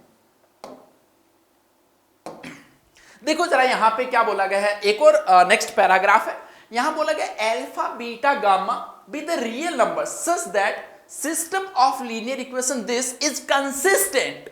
आपको बच्चों यहां पे सिर्फ टर्म को पकड़ना है, कंसिस्टेंट की बात कर रहा है, तो आपके माइंड में तुरंत क्या आना चाहिए, कोई भी एक आपके पास में सिस्टम ऑफ लीनियर इक्वेशन जो वो कंसिस्टेंट कब होता है, या तो सिस्टम ऑफ लीनियर इक्वेशन के इनफाइनाइट नंबर ऑफ सॉल्यूशंस हो, या फिर उस सिस्टम ऑफ लीनियर इक्वेशन के आपके पास में यूनिक सॉल्यूशन हो, ये दो पॉसिबिलिटी है। तो सबसे पहले यहां पे अगर बच्चों हम डेल्टा की बात कर लेते हैं, एक बार इसका डेल्टा जो देखो कितना आ रहा है 1 2 3 4 5 6 7 8 9। तो वैसे तो ये काफी एक कॉमन डिटरमिनेंट होता है जिसकी वैल्यू आपको पता है कि बच्चों कितनी आती है, नहीं भी पता है तो भी बच्चों कैलकुलेट कर लो। देखो फर्स्ट रो को आपने ऐसा का ऐसा रखा, सेकेंड रो जो है उसको भी आपने ऐसा का ऐसा रखा, थर्ड रो में से बच्चों क्या करो सेकेंड रो जो उसको माइनस कर दो, तो इसको माइनस करेंगे तो ये देखो कितना आ रहा है आपके पास में 3 बनेगा, और ये भी 3 बनेगा, और ये भी 3 बनेगा। यही सेम प्रॉपर्टी आप सेकंड वाले जो उसकी जगह भी लगा दो, सेकंड वाले की भी जगह एक साथ लगा दो। बेसिकली देखो हम यहाँ पे क्या कर रहे हैं, R2 जो है उसको रिप्लेस कर रहे हैं भाई R2 माइनस में R1 से, R3 जो उसको रिप्लेस कर रहे हैं R3 माइनस में R2 से। ये प्रॉपर्टी हम डिटरमिनेंट को सोल्व करने के लिए यूज कर। तो R2 को R2 माइनस में R1 किया तो 4 माइनस 1 देखो 3, फिर 3 और ये लीजिए 3। दो रो अगर आपके पास में सेम हो जाती है तो डिटरमिनेंट की वैल्यू आपके पास में आ जाती है बच्चों 0। डेल्टा 0 आते ही यूनिक सॉल्यूशन वाला जो बात है वो तो खत्म हो गई। डेल्टा अगर डिटरमिनेंट की वैल्यू 0 आ जाती है तो वो सिस्टम ऑफ लीनियर इक्वेशन के कभी भी यूनिक सॉल्यूशन तो नहीं हो सकते। इसका मतलब इनफाइनाइट नंबर ऑफ सॉल्यूशंस है। इनफाइनाइट नंबर ऑफ सॉल्यूशंस के लिए बच्चों हम क्या बात करते हैं कि delta x, delta y, delta z, delta x, delta y and delta z, ये तीनों होने चाहिए बच्चों कितने 0। किसी को भी एक को पकड़ लो, डेल्टा x। डेल्टा x कैसे फाइंड करते हैं बच्चों? x वाली जो आपके पास में कॉलम है इसको इनसे रिप्लेस कर दो तो alpha beta gamma minus 1, alpha beta और ये लीजिए गामा माइनस 1। चलिए अगला देखो 2 3 5 6 8 9, ये सेम है 2 3 5 6 8 9।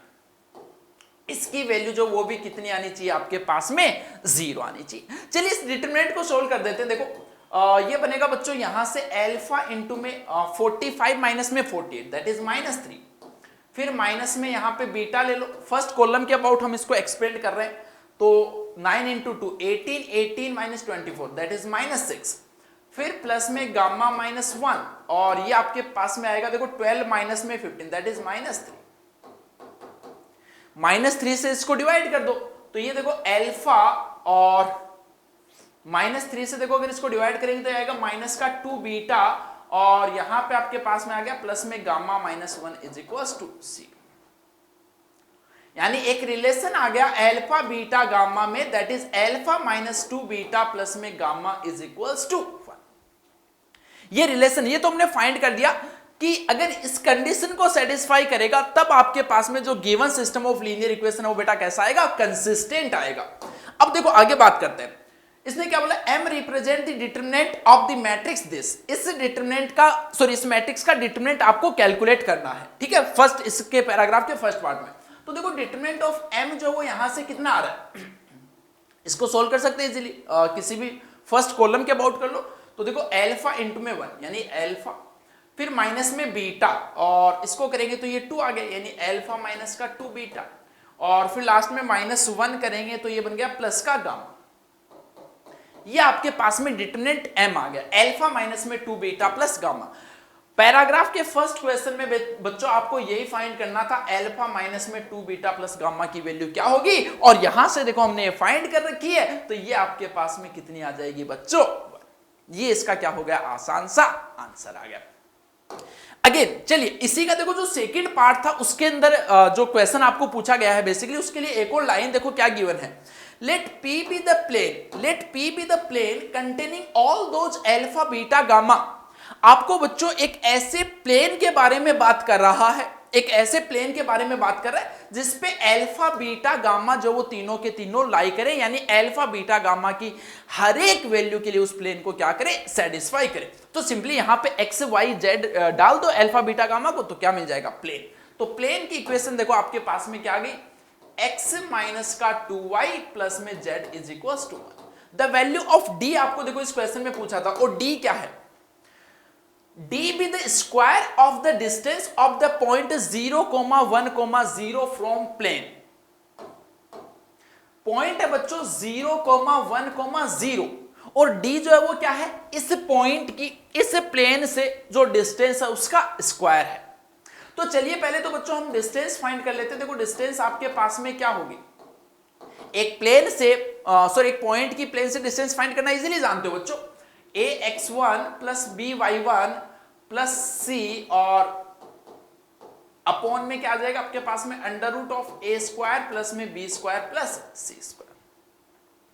तो इसको जरा चेक कर लो, ये डिस्टेंस आ गई आपके पास में 3/√6। आपको क्या फाइंड करना था? d इसने क्या बोला है? इसका स्क्वायर। तो इसका स्क्वायर बच्चों कितना आ गया? 9/6 यानी कि 3/2 यानी कि ये आपके पास में कितना आ गया? 1.50।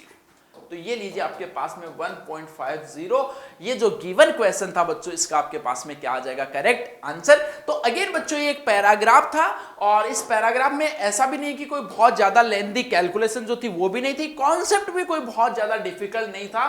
तो अगेन बच्चों जेईई एडवांस के हिसाब से इस क्वेश्चन को हम डालेंगे इजी कैटेगरी में, ठीक है।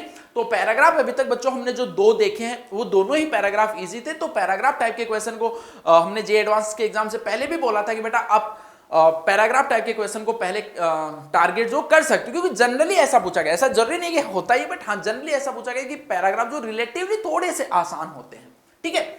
चलिए फिर अगले की क्वेश्चन की बात कर लेते हैं। ये एक और बच्चों आपके पास में यहां पे पैराग्राफ गिवन था, जो देखने में ऑब्वियस बात है काफी डरावना सा लग रहा है। देखते हैं। Consider the lines L1 and L2 defined by this and this. दो लाइंस बच्चों आपके पास में गिवन है। For a fixed constant lambda let C be the locus of a point P। एक पॉइंट P का लोकस फाइंड करना है such that the product of the distance of P from L1 and the distance of P from L2 is lambda square. अरे भाई बच्चों situation समझ में आ गई क्या? सिचुएशन समझ में आई क्या? देखो जरा, ये एक लाइन आपके पास में गिवन थी, क्या √2x। समझा देता हूं आपको line L1, √2x plus y minus 1 equals to 0, plus y minus में 1 इज इक्वल्स टू 0। एक सेकेंड लाइन बच्चों आपके पास में L2 गिवन है √2x minus y, √2x minus y plus 1 equals to 0। कोई भी एक पॉइंट P मान लो x, y, इसका लोकस फाइंड करना। और लोकस के बारे में क्या बोला गया?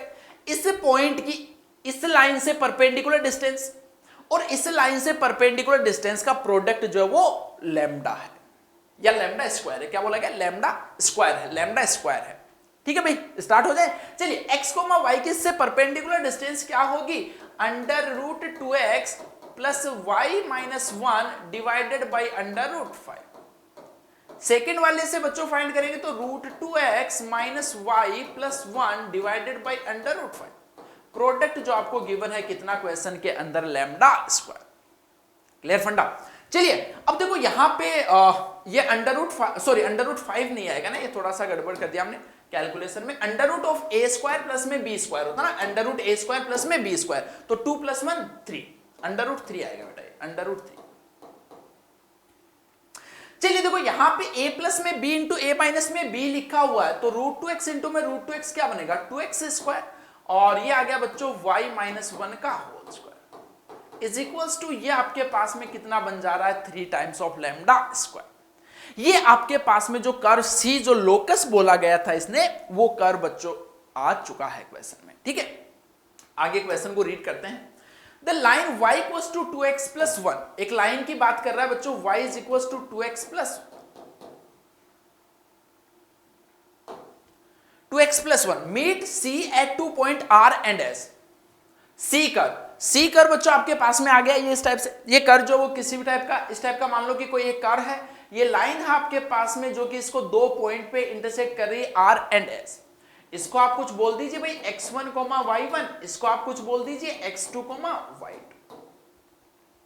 तो अब आपको देखो क्या फाइंड करना है यहां से, इन दोनों के बीच की डिस्टेंस जो बेटा √270 गिवन है, RS जो डिस्टेंस है वो √270 गिवन है। तो फर्स्ट क्वेश्चन में आपको लैम्डा स्क्वायर जो है वो कैलकुलेट करना है। चलिए भाई कैलकुलेट करते हैं। तो यहां से पहले तो बताइए कि डिस्टेंस फाइंड कैसे होगी जब x1, y1, x2, y2 ये सब मिलेंगे। तो x1, y1 और ये सब है क्या? इस लाइन और इस कर्व के इंटरसेक्शन पॉइंट है। बोलो यस और नो है? तो चलिए यहां से ये जो लाइन है y equals to 2x plus 1, ये मैं यहां पे डाल देता हूं। तो देखो जब यहां पे 2x प्लस 1 डालेंगे तो ये क्या बन रहा है? मॉड्यूलस ऑफ 2x² माइनस ये यहां पे डालेंगे तो देखो कितना आ रहा है आपके पास में? 2x प्लस में 1 आ रहा है ना, तो माइनस का 4x² बन जाएगा। 4x² is equals to 3 times of lambda square. ठीक बात है भाई बच्चों, ये यहां तक ठीक है। चलिए तो ये आपके पास में देखो फाइनली आ गया 2x² is equals to 3 times of lambda square, यानी x की वैल्यू आ गई आपके पास में प्लस माइनस में √3/2 लैम्डा, प्लस माइनस में √3/2 लैम्डा। ठीक है, हमने देखो जरा चेक कर लेना एक बार, 3 लैम्डा स्क्वायर और ये चीजें आ गई ना, ठीक है। ये ऐसे ही होगा। क्लियर फंडा भाई? चलो अब इसका मतलब आपके पास में x1 y1 तो सॉरी x1 x2 आ गया, एक प्लस रूट 3/2 लैम्डा, एक minus root 3/2 lambda, y1 y2 x1 x2 की वैल्यू यहां पे डालेंगे तो देखो y1 आपके पास में आएगा 2x1 प्लस 1, y2 आपके पास में आएगा बच्चों कितना 2x2 प्लस, ऐसा रहेगा। अब देखो डिस्टेंस फाइंड करने के लिए थोड़ा सा स्मार्ट वे अपनाना पड़ेगा, RS डिस्टेंस फाइंड करने है तो ऑब्वियस सी बात है आप क्या बोलोगे भाई, x1 माइनस में x2 का होल स्क्वायर प्लस में y1 माइनस में y2 का होल स्क्वायर, ऐसा बोलोगे। और y1 माइनस में y2 देखो क्या है 2 times of x1 minus x2, ये तो देखो ऐसे का ऐसा हो गया x1 माइनस x2 का होल स्क्वायर, और ये बच्चों इसको आप लिख सकते हो 4 टाइम्स ऑफ x1 माइनस में x2 का होल स्क्वायर। अगर मैं दोनों साइड स्क्वायरिंग कर देता हूं तो RS का जो स्क्वायर है वो आ गया 5 टाइम्स ऑफ x1 माइनस में x2 का होल स्क्वायर। ठीक है बच्चों, ये डिस्टेंस √270 थी, स्क्वायर करेंगे तो ये आ गया आपके पास में कितना 270, ये लीजिए यहां पे था आपके पास 5, x1 माइनस में x2, एक प्लस का √3/2 लैम्डा है, एक बच्चों माइनस का √3/2 लैम्डा है, तो दोनों को आप सब्ट्रैक्ट करोगे तो वो क्या बन जाएगा 2 टाइम्स ऑफ √3/2 लैम्डा, और ये लीजिए इसका स्क्वायर। इसको थोड़ा सा सिंप्लीफाई कर दे भाई, सिंप्लीफाई कर दे, यहीं पे कर देते हैं, देखो 270 और ये लीजिए 5 इंटू में ये देखो कितना आएगा आपके पास में, स्क्वायर करेंगे तो ये 4 बन गया, 4 इंटू में 3/2 यानी 6 आ गया, 6 लैम्डा स्क्वायर, तो यहां से 6 इंटू 5 30 और 270/30 कितना आ जाएगा 9, तो यहां से देखो जरा लैम्डा स्क्वायर की जो वैल्यू है वो आपके पास में बच्चों कितनी आ चुकी है 9, लैम्डा स्क्वायर की वैल्यू बच्चों आपके पास में 9 आ चुकी है। और इस पैराग्राफ का जो फर्स्ट पार्ट था, इस पैराग्राफ का जो बच्चों फर्स्ट पार्ट था उसके अंदर आपको क्या कैलकुलेट करना था, लैम्डा स्क्वायर जो वही आपको कैलकुलेट करना था। तो this will be our final, ठीक है भाई, यहां तक कोई प्रॉब्लम नहीं। चलिए इसका अब देखो सेकंड पार्ट देखते हैं, सेकंड पार्ट में क्या बोला गया, वैल्यू ऑफ डी को चलिए चेक करते, थोड़ा सा और इसमें कैलकुलेटिव काफी था, ये काफी लेंथी था। देखो आगे आपने अभी तक काफी कैलकुलेशन देखी, अभी आगे और भी होने वाले। Let the perpendicular bisector of RS meet C at 2 distinct point. अभी क्या करना है बच्चों भाई, RS जो है उसका आपको परपेंडिकुलर बाइसेक्टर फाइंड करना है। ये R था, ये बच्चों S था, ये हमने बोला था कुछ x1 y1, ये हमने बोला था कुछ x2 y2, और अपने पास में रिलेशन क्या था y is equal to 2x plus 1।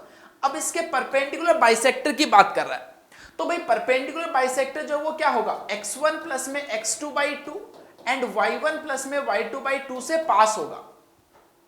तो अगर परपेंडिकुलर बाइसेक्टर की इक्वेशन आपको लिखनी है तो लाइन का स्लोप आपको पता होना चाहिए, यस और नो, और उसका एक पॉइंट से पास हो रही है वो आपको पता होना चाहिए। x1 आपके पास में x जो वो कितना आ गया था बेटा प्लस माइनस का √3/2 लैम्डा।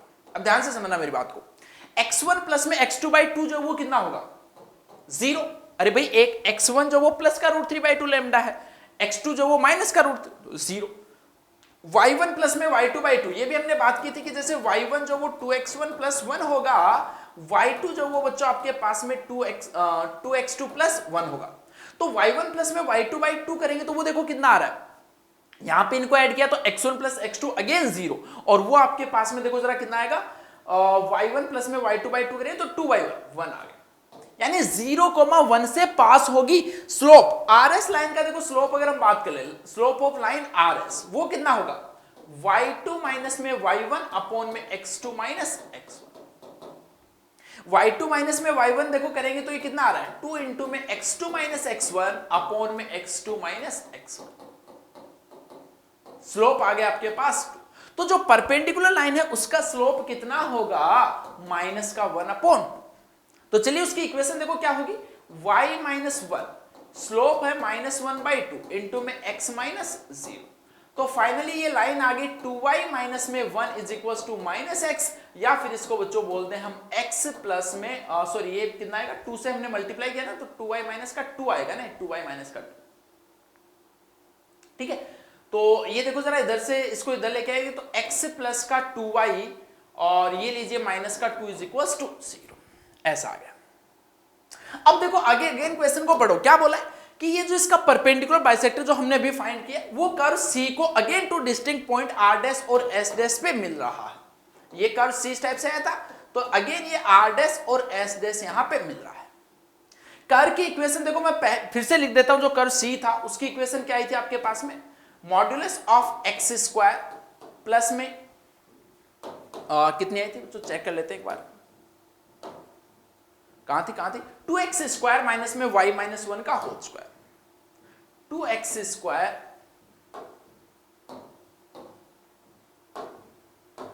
माइनस में y माइनस 1 का whole square is equals to, ये आपके पास में आई थी बच्चों कितनी, 3 लैम्डा स्क्वायर।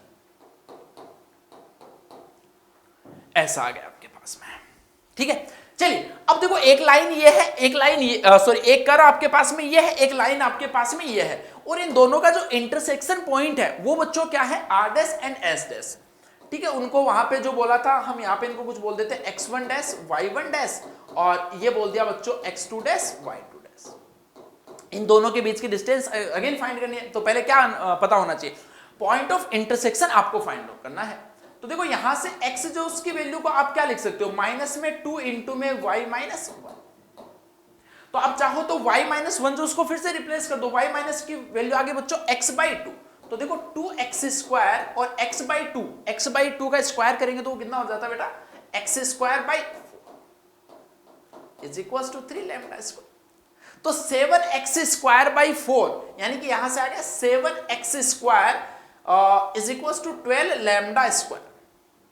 x की वैल्यू अगेन बच्चों आपके पास में देखो कितनी आ गई, plus minus under root 12 upon में 7, और ये लीजिए बच्चों लैम्डा।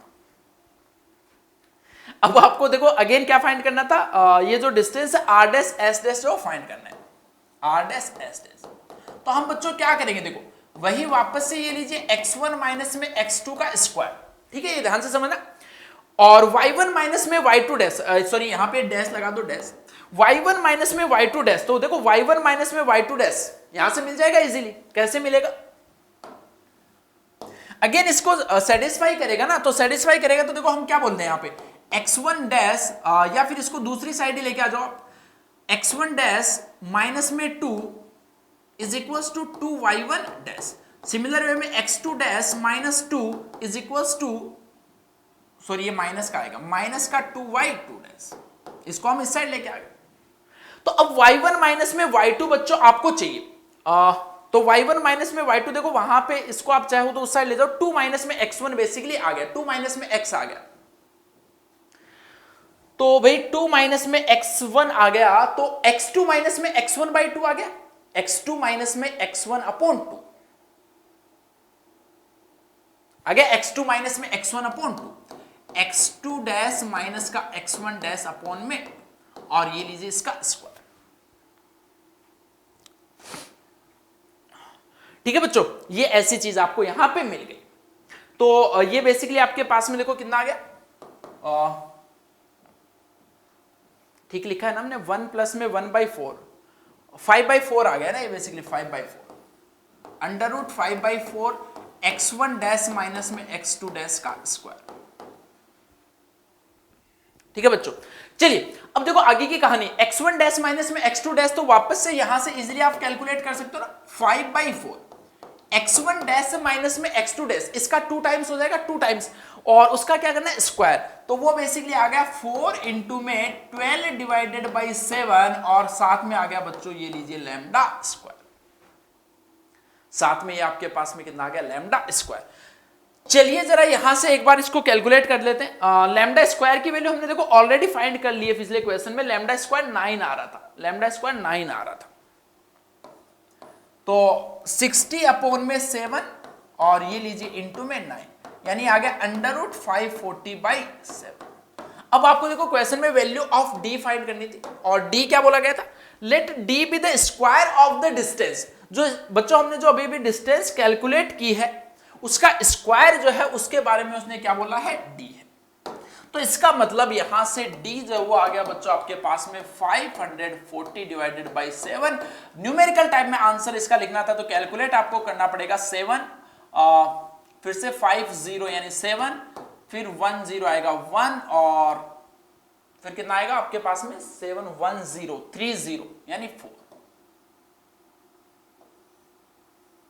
और एग्जैक्टली अगर अपने को पूरा कैलकुलेट करना है तो 30 के आपके पास में वो बन गया कितना 304 और फिर लास्ट वाला जो सेम, ठीक है, ये चीज आपके पास में आ जाएगी। तो 77.14 जो है बच्चों आपके पास में क्या हो जाएगा इसका करेक्ट आंसर। तो अगेन इस क्वेश्चन में बच्चों आपके पास में काफी क्या थी बच्चों, कैलकुलेशन काफी थी, थोड़ा सा समझना भी था, तो काफी कैलकुलेटिव और लेंथी था। तो आप इसको बच्चों नोट आउट, थोड़ा डिफिकल्टी वाली कैटेगरी में इसको डाल सकते हो, ठीक है बच्चों। क्लियर है फंडा?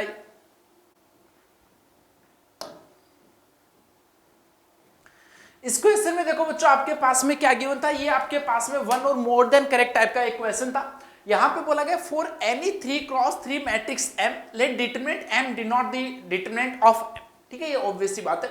एक मैट्रिक्स E गिवन है, P गिवन है, F गिवन है। तो ऐसे क्वेश्चन में बेसिकली बच्चों आपको चारों के चारों क्वेश्चन ऑप्शन जो वही चेक करने पड़ेंगे। पूछा गया कि कौन सा स्टेटमेंट जो इनमें से ट्रू है। तो फर्स्ट बच्चों बोला गया कि F जो वो PEP के इक्वल है। तो ऑब्वियस सी बात है कि यहां पे बच्चों आपको कैलकुलेट इसको करके देखना पड़ेगा। P आपके पास में देखो था 100001010। अगेन काफी सारे जीरो आ रहे हैं, तो इसको मल्टीप्लाई करने में जो है वो बहुत ज्यादा डिफिकल्टी बच्चों आपको नहीं होगी। 1 2 3 2 3 4 ये यहां पे है 8 3 18 और लास्ट में अगेन आपके पास में जो है वो क्या बोला गया है P आपके पास में था 100001010, ठीक है। तो चेक कर लेते हैं इसको, देखो फटाफट से इन दोनों को सबसे पहले बच्चों मल्टीप्लाई कर दो। तो इन दोनों को देखो मल्टीप्लाई करेंगे तो यहाँ पे 1 आ गया, फिर इससे इसको मल्टीप्लाई करेंगे तो ये 2 आ गया, फिर यहाँ पे आपके पास में 3। दो मैट्रिक्स को मल्टीप्लाई करना है और काफी सारे जीरो, तो बेहद आसान चीज बच्चों ये है। फिर देखो 1 ये यहाँ पे 0, ये इसकी वजह से आ गया 8, फिर यहाँ पे 0 0 ये यहाँ पे इसकी वजह से 30, ये इसकी वजह से आ जाएगा 80। फिर आपके पास में लास्ट वाले को करना है तो देखो ये यहाँ पे इसकी वजह से 2, फिर यहाँ पे इसकी वजह से 3 और ये लीजिए 4। इन दोनों का मल्टीप्लाई ये आ गया और अगेन आपके पास में दो मैट्रिक्स और जो उनको बच्चों मल्टीप्लाई करना है। ये भी काफी आसानी से आप इजीली फाइंड कर सकते हो। देखो इससे मल्टीप्लाई करेंगे तो ये 1 बनेगा, फिर इसको सेकंड कॉलम से इसको मल्टीप्लाई करेंगे तो ये आपके पास में 3 आ रहा है, फिर लास्ट वाले से इसको मल्टीप्लाई करोगे तो आपके पास 2। फिर से देखो फर्स्ट कॉलम को इस रो से मल्टीप्लाई करेंगे तो ये 8, सेकंड से मल्टीप्लाई करेंगे तो ये आपके पास में कितना बन रहा है 18 बन रहा है, लास्ट वाले से मल्टीप्लाई करेंगे तो आपके पास 30। अब जो लास्ट रो इसके सारे कॉलम से मल्टीप्लाई कर दो तो ये 2 आ गया, फिर यहाँ पे ये आपके पास में देखो 0 और फिर 4 इंटू में 1 4 और लास्ट वाला आपके पास आ गया 3। तो इन तीनों का प्रोडक्ट ये मिला। अब ये क्या बोला F के इक्वल है। F आपको देखो ऑलरेडी क्वेश्चन में गिवन है तो चेक कर लो 1 3 2 8 18 13 2 4 3। इसका मतलब बच्चों ये इसके इक्वल आ रहा है। बट यहां पे एक चीज और बोलेगी कि पी स्क्वायर जो है वो I के इक्वल है। तो पी स्क्वायर का मतलब बच्चों क्या है, देखो यहीं पे मैं आपको बता देता हूं 1 0 0 0 0 1 0 1 0। इसको बच्चों यहां पे आपको वापस से मल्टीप्लाई करना है 1 0 0 0 0 1 0 1 0। यानी बेसिकली यहां पे सिंपल बच्चों आपको क्या पूछा गया, मल्टीप्लिकेशन ऑफ मैट्रिक्स आता है कि नहीं आता है ये पूछा गया है। चलिए देखो चेक करते तो ये आ गया 1 0 0 और फिर इस रो को उठा लो तो 0 0 0, फिर इसको उठा लो तो देखो 0 और ये यहां पे आपके पास में क्या रहा है, सेकंड को उठाया ना आपने सेकंड को, तो यहाँ पे 1 ये सॉरी 0 ये 0 ये 0, फिर इससे करें तो 0 0 ये 1 और फिर लास्ट वाला 0। फिर से आप यहाँ पे गया तो 0 0 अगेन 0, फिर से किया 0, लास्ट वाले करेंगे तो ये आपके पास आ गया 1। ये आपके पास में बच्चों पी स्क्वायर आ गया जो कि आइडेंटिटी मैट्रिक्स के इक्वल आ रहा है। तो यहाँ पे सही बोला गया है ऑप्शन ए जो वो इस क्वेश्चन के लिए क्या हो जाएगा करेक्ट आंसर। बट अगेन 1 और मोर देन करेक्ट है तो आगे वाले ऑप्शंस भी चलिए चेक करते हैं। अगला देखो आपको बोला गया है कि Q जो है वो क्या है, कोई भी एक नॉन सिंगुलर मैट्रिक्स है। नॉन सिंगुलर का मतलब हो गया कि बच्चों भाई डिटरमिनेंट Q जो वो आपके पास में नॉट इक्वल्स टू 0 है। Q जो आपके पास में नॉट इक्वल्स टू 0। अब देखो यहां पे बोला गया EQ प्लस में PF(Q-1) जो है इसको आप इस टाइप से लिख सकते हो। चलिए चेक कर दे। पहले देखो एक बार एक चीज हम चेक कर लेते कि जो डिटरमिनेंट E है इसकी वैल्यू क्या होगी, क्योंकि यहां पे क्लियरली दिख रहा है कि डिटरमिनेंट E जो काफी जगह यूज आ रहा है। तो डिटरमिनेंट E को आप इजीली चेक कर पा रहे हो क्या, कैलकुलेशन भी कर सकते हो, बट यहां पे जैसे डायरेक्टली आपको दिख भी रहा है थोड़ा सा क्या दिख रहा है कि भाई ये जो R3 है ना उसको आप रिप्लेस कर दो किससे, R3 माइनस का 3R2 से। ऐसा करने से देखो E आपके पास में डिटरमिनेंट ऑफ E जो है वो क्या बनेगा, डिटरमिनेंट ऑफ E 1 2 3 2 3 4, और इसमें से अगर माइनस करोगे तो देखो 8 माइनस का 6 बना 2, फिर 13 माइनस का 9 सॉरी 13 माइनस का 9 कितना बनता है 4 होता है 4, और फिर लास्ट में 18 माइनस का 12 6। अब इसमें से अगर देखो 1 2 बाहर ले लो तो 1 2 3 बनेगा, फर्स्ट और थर्ड रो जो वो सेम, यानी डिटरमिनेंट ऑफ E जो वो भी बच्चों हमने कैलकुलेट कर लिया, and that must be is equals to 0। Determinant A की वैल्यू जो वो आपके पास में कितनी आ चुकी है 0। चलिए तो अब यहां से देखो इन ऑप्शंस जो है उनको कैसे चेक करें। पहली चीज तो देखो थर्ड ऑप्शन को अगर मैं मान लो एक बार चेक करवा देता हूं तुम्हें, तो ये तो डिटरमिनेंट की प्रॉपर्टी से आपको पता है कि भाई आप इसको ऐसा लिख सकते हो, determinant E cube determinant F cube is greater than equals to, ये लिखा हुआ है डिटरमिनेंट E का स्क्वायर इनटू में डिटरमिनेंट F स्क्वायर। अब डिटरमिनेंट 0 बन गया, यानी कि 0 ग्रेटर देन 0, क्या सही बात है, गलत बात है, तो ऑप्शन 3 जो वो तो क्या हो गया आपके पास में इनकरेक्ट हो गया भाई। ठीक है बंडा, चलिए अब ऑप्शन बी जो है उसकी बात कर लेते हैं। ऑप्शन बी में देखो एक पी एफ क्यू इनवर्स इस टाइप से आपके पास में जो चीजें हैं वो आ रही। तो एक बात बताइए, यहां से ये वाला पार्ट जो वो क्या हो गया 0 हो गया। अरे बेटा जी ये वाला पार्ट तो आपके पास में 0 हो गया, क्योंकि इसको आप क्या लिख सकते हो डिटरमिनेंट E इंटू में डिटरमिनेंट Q, और डिटरमिनेंट E जो वो आपके पास में क्या आ गया 0। अब रही बात इसकी, तो पहली चीज तो देखो यहां पे लिखा PFQ इनवर्स और यहां पे लिखा EQ प्लस में PFQ इनवर्स। तो अब मेन चीज आती है कि क्या ये इसके इक्वल होगा। तो बताइए जरा एक बार इसके बारे में क्या सोच पा रहे हो कि ये जो EQ है, अब ऐसा तो नहीं सोच रहे ना कि E 0 है तो ये Q 0 हो गया, सोचो जरा फटाफट से। तो यहां से देखो डायरेक्टली आप क्या देख पा रहे हो, क्या डायरेक्टली नहीं देख पा रहे हो। तो अगर डायरेक्टली नहीं देख पा रहे हो तो देखो यहां से एक चीज और सोचो, आपके पास में जो रिलेशन गिवन था इसका हम यूज करते हैं। नेक्स्ट स्लाइड में देखो मैं आपको ये करके दिखाता हूं, EQ प्लस में PFQ इनवर्स ये लिखा, EQ प्लस में PFQ इनवर्स जो वो आपके पास में लिखा हुआ था ना, और ये बच्चों आपको क्या बोला गया है, किसके इक्वल आना चाहिए, EQ प्लस में डिटरमिनेंट ऑफ PFQ इनवर्स। ठीक है, और जो फर्स्ट वाला आपके पास में रिजल्ट आया वहां से रिजल्ट क्या मिल गया, F equal to PEP, F equal to PEP, F जो है वो बच्चों आ गया था PEP के। ठीक है, चलिए देखो यहां से मैं इसकी लेफ्ट हैंड साइड को एक बार सोल्व करने की ट्राई करता हूं, है ना। तो ये आपके पास में आ गया EQ, चलिए प्लस में F जो है ये देखो P था पहले से जिससे प्री मल्टीप्लाई हो रहा है, F की जगह हमने डाल दिया बच्चों PEP, और ये लीजिए Q इनवर्स, ऐसा ही था। चलो आगे बढ़ते हैं जीवन में थोड़ा और, EQ यहां से P स्क्वायर भी हमने फर्स्ट ऑप्शन में देखा किसके इक्वल, आइडेंटिटी मैट्रिक्स I, यानी ये आपके पास में बन गया EPQ इनवर्स। ऐसा यहां से E को बच्चों आप बाहर ले सकते हो, सॉरी डिटरमिनेंट ऑफ E ये आ गया Q प्लस में PQ इनवर्स। अब दो डिटरमिनेंट का प्रोडक्ट लिखा तो E को बाहर ले सकते हो, यानी ये लिखा डिटरमिनेंट ऑफ E इंटू में डिटरमिनेंट ऑफ QPQ इनवर्स। और ये बच्चों आपको क्लियरली पता है डिटरमिनेंट E जो 0 आ चुका है, यानी लेफ्ट हैंड साइड जो वो तो बच्चों किसके इक्वल आ गई, 0 के इक्वल। सिमिलर वे में देखो राइट हैंड साइड में ये तो आपको पता मैंने बता दिया कि ये तो किसके इक्वल है 0, इसको सिंपली चेक कर लो। तो P इंटू में F बच्चों अगेन आपके पास में क्या आ गया PEP, और ये लीजिए Q इनवर्स। ऐसा फिर से देखो यहां पे डिटरमिनेंट ऑफ P जो है वो P स्क्वायर किसके इक्वल I, तो ये बन गया EPQ इनवर्स।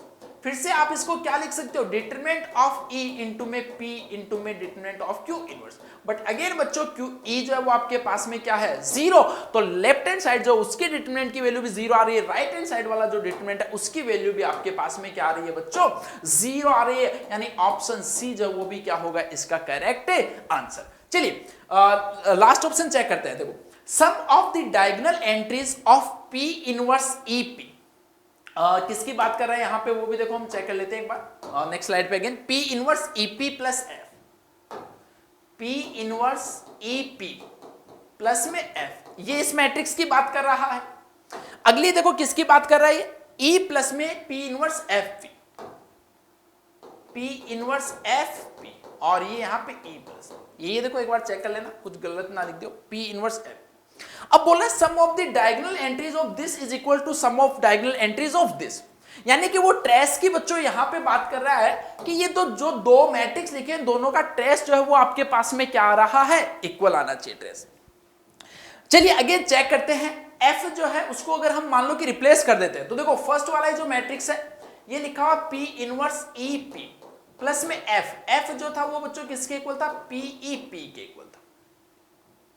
ठीक है, तो यहां से देखो ईपी से ये क्या हो रहे हैं, दोनों पोस्ट मल्टीप्लाई, तो मैं इसको ऐसा लिख सकता हूं पी इनवर्स, और यहां पे पी इनवर्स, सॉरी थोड़ा सा गड़बड़ हो गया यहां पे, पी इनवर्स ईपी को आप क्या ले लो यहां पे बच्चों बाहर, तो ये ऐसा आ गया क्या पी इनवर्स प्लस में पी, और ये पोस्ट मल्टीप्लाई हो जाएगा बच्चों किससे, ईपी से। ये लेफ्ट हैंड साइड आपके पास में ऐसी लिखी हुई है। चलिए राइट हैंड साइड को भी चेक कर लेते हैं, देखो ई प्लस में पी इनवर्स, अगेन बच्चों एफ जो उसकी वैल्यू डाल दो, देखो पीई पी और ये यहां पे पी, क्लियर, ये आ गया ई प्लस में पी, पी इंटू में पी तो क्या बन गया ई स्क्वायर, तो ये आ गया पी इनवर्स पी इंटू में ई, ऐसा ही बन रहा है, ठीक बन रहा है, ठीक लिखा हमने, पी इनवर्स पी, ये देखो अलग अलग तो नहीं लिख दिया हमने, P inverse EP plus F, P inverse EP plus F, second वाला क्या था ई प्लस में P inverse F V, E plus में पी इनवर्स एफ वी, ठीक लिखिए चीजें। तो अब यहां पे अपने को चेक करना है कि क्या इन दोनों से सेम बातें जो वो आपके पास में निकल के आ रही है। अच्छा ये देखो पी इनवर्स पी जो वो तो आपके पास में क्या होगा, पी इनवर्स इंटू में पी आई होगा, ये तो हमेशा आई होगा कि नहीं, ये हमने पी को ठीक लिखा था ना, PE P, PE P, P square जो वो ये बन गया पी इनवर्स पी, ये आई बन गया, तो ये तो बेसिकली आपके पास में 2e आ रहा है, 2e। तो देखो यहां से आपको कोई रिजल्ट पता लग पा रहा है कि यहां से अपने को क्लियरली दिख नहीं रहा है कि यहां से जो डायगोनल मैट्रिक्स की जो एंट्रीज है इनका सम जो है वो दोनों में इक्वल आएगा या नहीं आएगा। तो देखो दूसरी अप्रोच बेसिकली हम क्या सोच सकते हैं, एक हम ऐसा सोच सकते हैं कि अगर मान लो इन केस अगर ये दोनों मैट्रिक्स इक्वल लिखे हुए तो उस केस में बच्चों क्या होगा आपके पास में, दोनों के जो ट्रेस है उसकी वैल्यू इक्वल। तो एक बार को हम मान लेते हैं कि दोनों मैट्रिक्स जो इक्वल है, जो दो मैट्रिक्स बच्चों आपको यहां पे गिवन थे, ठीक है। तो अब देखो इसको e को अगर इधर लेके आ जाए तो ये क्या लिखा हुआ है, f माइनस में e इज इक्वल टू, इसको देखो अगर इधर लेके आ जाए तो ये लिखा p इनवर्स f इंटू में p माइनस का p इनवर्स इंटू में ep, ऐसा लिखा हुआ है। अगर बच्चों हम इसको दोनों साइड देखो, अगर p मैट्रिक्स p से अगर प्री मल्टीप्लाई कर दे तो p इंटू में f माइनस में e, अच्छा ये देखो p से प्री मल्टीप्लाई करने का कॉन्सेप्ट जो माइंड में कहां से आएगा, p से जब मल्टीप्लाई करेंगे तो ये आपके पास में आइडेंटिटी मैट्रिक्स यानी i बन जाएगा। तो ये देखो आपके पास में आ गया एफ पी माइनस का ई पी, तो फाइनली लेफ्ट हैंड साइड में था p इंटू में f माइनस में e, और यहां पे इससे क्या हो रहा है बच्चों, ये पोस्ट मल्टीप्लाई हो रहा है। अरे दोनों चीजें सेम है देखने में, एक मैट्रिक्स a इंटू में b लिखा हुआ है, दूसरा आपके पास में मैट्रिक्स b इंटू में a लिखा हुआ है।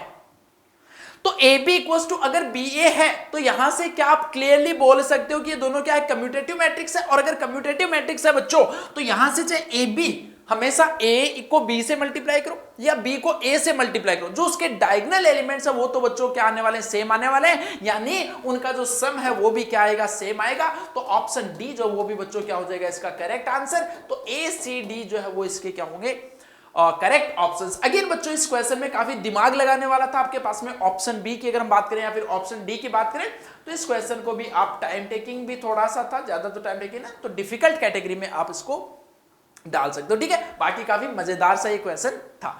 चलिए फिर अगले क्वेश्चन पे चलते हैं बच्चों। अगेन देखो यहां पे एक वन और मोर देन करेक्ट सवाल है। एफ एक फंक्शन गिवन है जिसमें डोमेन जो वो आर गिवन है, को डोमेन आर गिवन है, एक फंक्शन डिफाइन किया गया है। Which of the following statement is or are true? एक में बच्चों इंक्रीजिंग की बात कर रहा है, एक डिक्रीजिंग, एक ऑन टू रेंज, इस टाइप की बात करना है, यानी कि डेरिवेटिव से अपने को सारी चीजें जो पता चलेगी। बट उससे पहले जो हम एक चीज चेक कर सकते हैं वो देखो क्या कर सकते हैं, ऑन टू फंक्शन चेक कर सकते हैं। कैसे, ये बेटा जी इसका डिस्क्रिमिनेंट जो वो आपके पास में कितना है, लेस देन 0 है, यानी ये हमेशा जो है वो कैसा रहेगा, पॉजिटिव रहेगा। बोलो यस और नो। अगर ये वैल्यू हमेशा पॉजिटिव रहेगी इसका मतलब ये वैल्यू कभी 0 नहीं हो सकती। डिनोमिनेटर अगर कभी 0 को अप्रोच नहीं कर सकता तो ओवरऑल वैल्यू जो कभी इनफाइनाइट को अप्रोच नहीं कर सकती, इसका मतलब ये कभी इनफाइनाइट तो नहीं जाएगा। और अगर ये इनफाइनाइट नहीं जाएगा, अगर ये इनफाइनाइट नहीं जाएगा तो कोडोमेन जो वो रेंज के इक्वल नहीं होगा, यानी एफ जो वो ऑन टू ये बोल रहा है वो तो बात गलत साबित होगी। ठीक है भाई, चलो अब फिर आगे की कहानी एफ डैश एक्स बताएगा अपने को। एफ डैश एक्स देखो फाइंड कर लेते, u अपॉन वी के एलसीएम, तो एक्स स्क्वायर प्लस में 2x प्लस में 4, ऊपर वाले को डिफरेंशिएट किया तो that will be 2x minus में 3, माइनस ऊपर वाले को एक बार बच्चों हम क्या करेंगे, कांस्टेंट रखेंगे, नीचे वाले को डिफरेंशिएट करेंगे तो 2x प्लस ऐसा, और जो डिनोमिनेटर में लिखा था फंक्शन उसका क्या आ जाएगा आपके पास में स्क्वायर, एक्स स्क्वायर प्लस में 2x प्लस 4 का होल स्क्वायर। चलिए इसको थोड़ा सा सिंप्लीफाई करके चेक कर लेते हैं।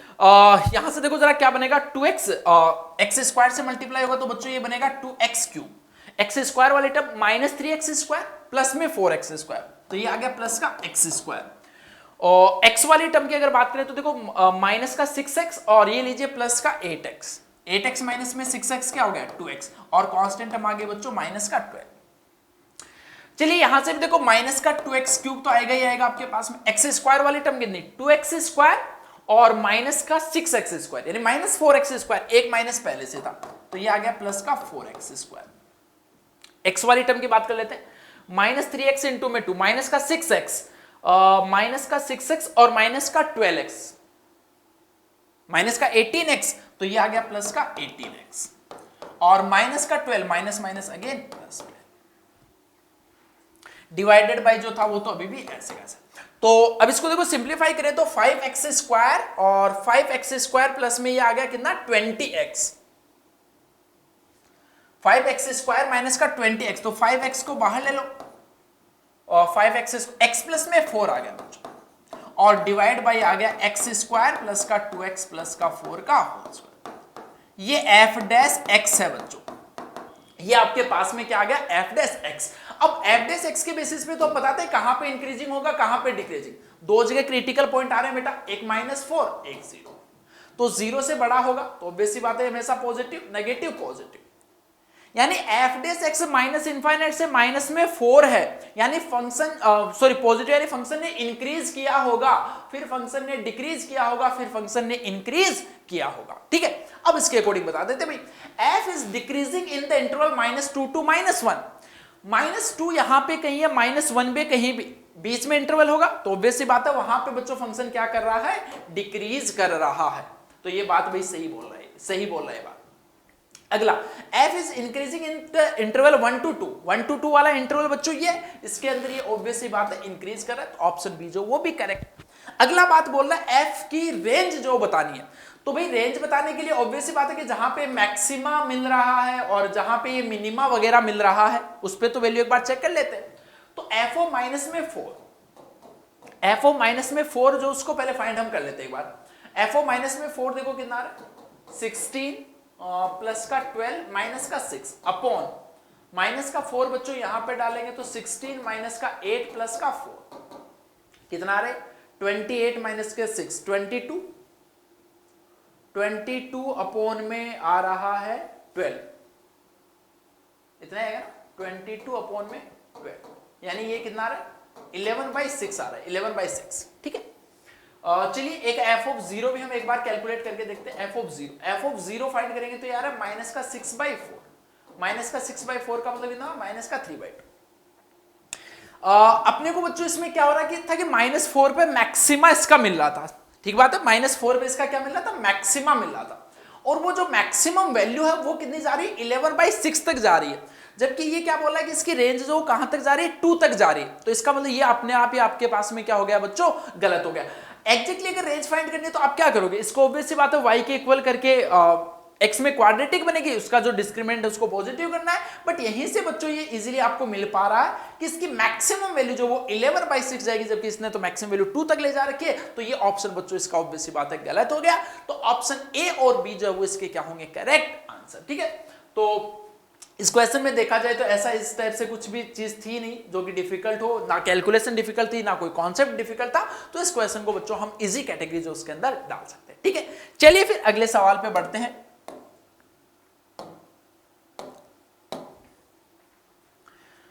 ये देखो बच्चों एक प्रोबेबिलिटी का सा क्वेश्चन नजर आ रहा है, क्या बोला है यहाँ पे EFG with 3 events having probability this and intersection of EFG is equals to this। आगे बोला गया कि फॉर एच ये कॉम्प्लीमेंट को रिप्रेजेंट करता है, अपने को पता है, तो इनमें से बच्चों अपने को बताना है कि कौन सा स्टेटमेंट जो है वो ट्रू है।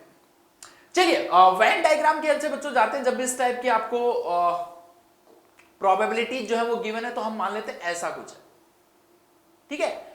ये आपके पास में E था, ये F था, ये G था, इनका तीनों का इंटरसेक्शन 1/10 है, यानी कि बीच वाला पार्ट जो वो भी 1/10 है। बाकी देखो जो पार्ट है उनको कुछ बोल दीजिए आप, है ना, इसको x जैसे बोल दिया, इसको y बोल दिया, इसको z बोल दिया, इसको हमने a बोल दिया, कुछ ये b बोल दिया, ये c बोल दिया। समझ में आ रही बात? अब P ऑफ E आपको गिवन है, यानी P ऑफ E में क्या आ रहा है, a b x और 1/10, तो a प्लस में b प्लस में x प्लस में 1/10, ये वैल्यू आ रही है बच्चों 1/8, यानी एक रिजल्ट मिल गया यहां से a plus b plus x is equal to 1/10 minus में 1/8, 1/8 माइनस का 1/10 कितना होगा बच्चों, 40 आ गया, और 5 माइनस का 4 1/4, एक रिजल्ट ये आ गया। अगला रिजल्ट कहां से आएगा, P of F। P of F देखो यहां पे क्या है, a c z, a plus c plus z, और एक 1/10 तो था ही, ये आ गया 1/6। तो अगेन यहां से देखो एक रिजल्ट मिल गया, a plus c plus z, ये कितना आ रहा है 1/6 माइनस का 1/10, तो एलसीएम बच्चों 30, तो 5 माइनस का 2 3/30, 3/30 का मतलब कितना होगा 1/10 हो गई, देखो 30 आ गया, और ये यहां से 5 माइनस का 3 2/30 सॉरी 1/50। एक और गिवन उसका यूज कर लो, P of Z। P of Z में क्या आ रहा है, B C Y एंड 1/10, तो b प्लस में c प्लस में y प्लस में 1/10, ये गिवन है बच्चों 1/4। तो यहां से एक और रिजल्ट आ गया, b plus c plus y is equal to 1/4 minus का 1/10, 1/4 माइनस का 1/10, अगेन 20 एलसीएम, 5 माइनस 2 3/20 आ गया, 3/20 20, और ये लीजिए 5 माइनस का 2 3/20। अब चलिए बच्चों ऑप्शंस की तरफ हम मूव करते हैं। फर्स्ट बोल रहा है E intersection F intersection GC, यानी इसका मतलब क्या है, ये इस रीजन को समझो, E होना चाहिए, F होना चाहिए, बट G नहीं होना चाहिए, तो E होना चाहिए, F होना चाहिए, बट G नहीं होना चाहिए, तो E और F दोनों आ जाए, यानी A की बात कर रहा है बच्चों, यहां पे A की बात कर रहा है, तो यहां पे ये जो है ये क्या बोल रहा है, a is less than equals to 1/40 बोलना चाह रहा है। यहां से देखो बेटा a प्लस सी प्लस में z, सॉरी a कहां से मिल जाएगा, यहां से मिल जाएगा ना, 1/40 से कंपेयर करना तो यहां से मिल जाएगा। देखो a प्लस में b प्लस x की वैल्यू 1/40 है, सारे के सारे a b c x y z positive तो होंगे ही बेटा, तो इसका मतलब देखो ज्यादा से ज्यादा 0 हो सकता है, प्रोबेबिलिटी माइनस तो हो नहीं सकती, तो a में कुछ ऐड होके 1/40 बन रहा है, इसका मतलब a जो उसकी वैल्यू तो बेटा ओवरऑल कितनी आएगी, 1/40 से कम ही आएगी, तो इसका मतलब ये ऑप्शन आपके पास ट्रू हो गया। चलिए अगला चेक करते हैं, यहां पे क्या बोला, F और G होना चाहिए, F और G होना चाहिए, बट C नहीं, E नहीं होना चाहिए, तो ऐसा रीजन बेटा आपके पास में कौन सा आ गया, C आ गया। तो C के बारे में हम चर्चा कर लेते हैं भाई। C यहां पे अगेन देखो a plus c plus z की सॉरी जो समीशन है वो 1/15 हो रहा है, तो इनमें से कुछ a और z भी कुछ होंगे, तो यानी यहां से हम हमेशा क्या बोल सकते हैं कि C जो वो 1/15 से कभी ज्यादा नहीं हो सकता, ऑप्शन बी जो वो भी क्या हो गया, करेक्ट। चलिए अगला बोल रहा है P E union F union G, तो ये इसका आपको पता है भाई बेटा, P of E union F union G जो है वो हमेशा क्या होता है, less than equals to P of E plus में P ऑफ F, और ये लीजिए प्लस का P ऑफ G, इसके मैक्सिमम वैल्यू तो यही हो सकती है, तीनों को ऐड कर दो, तो ये देखो ऐड करेंगे तो कितना आ रहा है, 1/8 प्लस 1/6 प्लस का 1/4, 24 एलसीएम लिया, 3 प्लस में 4 प्लस 6 13/24, तो ये भी आपके पास में क्या हो गया, करेक्ट आंसर। यानी आपको सेट जो है उनकी थ्योरी भी आपको पता होनी चाहिए बच्चों साथ साथ में। ऑप्शन डी आपके पास में देखो क्या बोल रहा है, ऑप्शन डी को मैं अलग से एक बार सोल्व कर देता हूं, ई एफ जी की बात कर रहा था, probability of E intersection F intersection G, इन तीनों का बच्चों आपके पास में क्या लगा हुआ है, अलग अलग बार लगा हुआ है, तो अलग अलग अगर बार लगा हुआ है तो इसका मतलब क्या होगा, डी मॉर्गन्स लॉ का यूज कर दो, यहां पे इसको आप ऐसा लिख सकते हो ई एफ एंड जी, इसका पूरे का बार लगा दो, अगर पूरे का बार लगा दिया तो आप इसको ऐसा लिख सकते हो, ऐसा। अब देखो यहां पे हमने क्या बोला था कि इसकी जो है हमने क्या बोला था, अभी भी देखो अपने पास में एक रिजल्ट आया था P E union F union G, ये always less than equal to होगा 11/24। 11/24 था या 13/24 था, देख लेते एक बार। ये था बेटा 13/24, 13/24। इसकी वैल्यू जो वो ये बोला कि हमेशा 13/24 से कम होगी, यानी इसकी मैक्सिमम वैल्यू 13/24 है। ये बच्चों मिनिमम कब मिलेगा, ये आपके पास में ओवरऑल एक्सप्रेशन मिनिमम कब मिलेगा, जब ये क्या हो बच्चों आपके पास में मैक्सिमम हो। ठीक है, जब ये मैक्सिमम होगा तब ये ओवरऑल मिनिमम होगा। तो इसकी मैक्सिमम वैल्यू कितनी थी 13/24, तो 1 माइनस का 13/24, ये तब आपके पास में ओवरऑल क्या मिलेगा, मिनिमम मिलेगा, मिनिमम। तो 24 माइनस में 13 कितना है 11/24। 11/24 इसकी जो है वो बच्चों क्या है आपके पास में मिनिमम वैल्यू है, जबकि ये क्या बोल रहा है कि इसकी मैक्सिमम वैल्यू जो है वो कितनी आ रही है आपके पास में 5/12। 5/12 ये देखो हमने ठीक है 13 और 11 24 था, 13 और 11 24। तो हम यहां पे सिर्फ और सिर्फ इसके लिए क्या बोल सकते हैं कि इसकी जो मिनिमम वैल्यू है वो आपके पास में आ रही है 11/24। सॉरी, मिनिमम वैल्यू आपके पास में आ रही है 11/24, यानी कि हमेशा क्या होगा बच्चों 11/24 से ज्यादा होगा। तो देखो बड़ी सिंपल सी बात है वैसे तो, हम बोल रहे कि 11/24 से कम होना चाहिए, ये कह रहा 5/12 से कम होना चाहिए, तो ये चीज तो कभी पॉसिबल, अरे 11/24 से अगर बड़ा हो गया तो 5/12 से कम थोड़ी हो सकता है। तो ये ऑप्शन क्या हो गया इसका इनकरेक्ट, यानी इसके फाइनल जो आंसर्स आएंगे वो आएंगे बच्चों ए बी एंड सी। ठीक है, तो अगेन ये थोड़ा सा दिमाग लगाने वाला सवाल था, तो आप इसको मॉडरेट जो है उसकी कैटेगरी के अंदर काउंट कर सकते हो। ओके, ये देखो इस क्वेश्चन में क्या बोला गया बच्चों, आपको कोई एम मैट्रिक्स के लिए बोला गया कि डिटरमिनेंट को रिप्रेजेंट करता है, ये आपको ऑलरेडी पता ही होता है। और यहां पे बोला गया ई और एफ जो वो 3x3 के बच्चों दो मैट्रिक्स है, किस टाइप से कि इन्वर्टिबल है। आई माइनस में ई एफ जो बच्चों एक इन्वर्टिबल मैट्रिक्स है, और बोला गया कि आई माइनस में ई एफ का जो इनवर्स है वो जी मैट्रिक्स है। तो इनवर्स मैट्रिक्स की डेफिनेशन आपको बच्चों पता होती है, अगर ए मैट्रिक्स और बी मैट्रिक्स दोनों अगर एक दूसरे के इनवर्स है तो वहां से आप मैट्रिक्स ऑफ ए बी जो उसको बच्चों क्या लिख सकते हो बी ए, और ये किसके इक्वल आएगा आपके पास में आई के इक्वल। ठीक बात है, तो यहां पे देखो जी के बारे में वो बात कर रहा था, जी जो किसका इनवर्स आपको बोला गया आई माइनस में ई एफ का, तो आई माइनस का ई एफ आ गया। इसी को हम क्या लिख सकते हैं आई माइनस में ई एफ लिख सकते हैं इनटू में जी, और किसके इक्वल आता है आई के इक्वल आता है। चलिए यहां से देखो इसको थोड़ा सिंप्लीफाई करें तो ये g माइनस में G E F is equal to G minus में ई एफ जी के इक्वल आ गया। इन दोनों को हमने सिंप्लीफाई किया, g से g खत्म, तो यहां से एक रिजल्ट मिल रहा है बच्चों G E F is equal to आपके पास में आ गया ई एफ जी। जरा देखो आपके पास में क्या ऑप्शन सी में यही लिखा, बिल्कुल बच्चों यही लिखा, तो ऑप्शन सी जो वो क्या आ चुका है इसका करेक्ट है। बट जैसा कि बच्चों ये मल्टीपल करेक्ट क्वेश्चन है तो सारे ऑप्शंस आपको यहां पे चेक करने पड़ेंगे। चलिए फर्स्ट ऑप्शन के पास में अब चलते हैं ना, फर्स्ट ऑप्शन के पास में।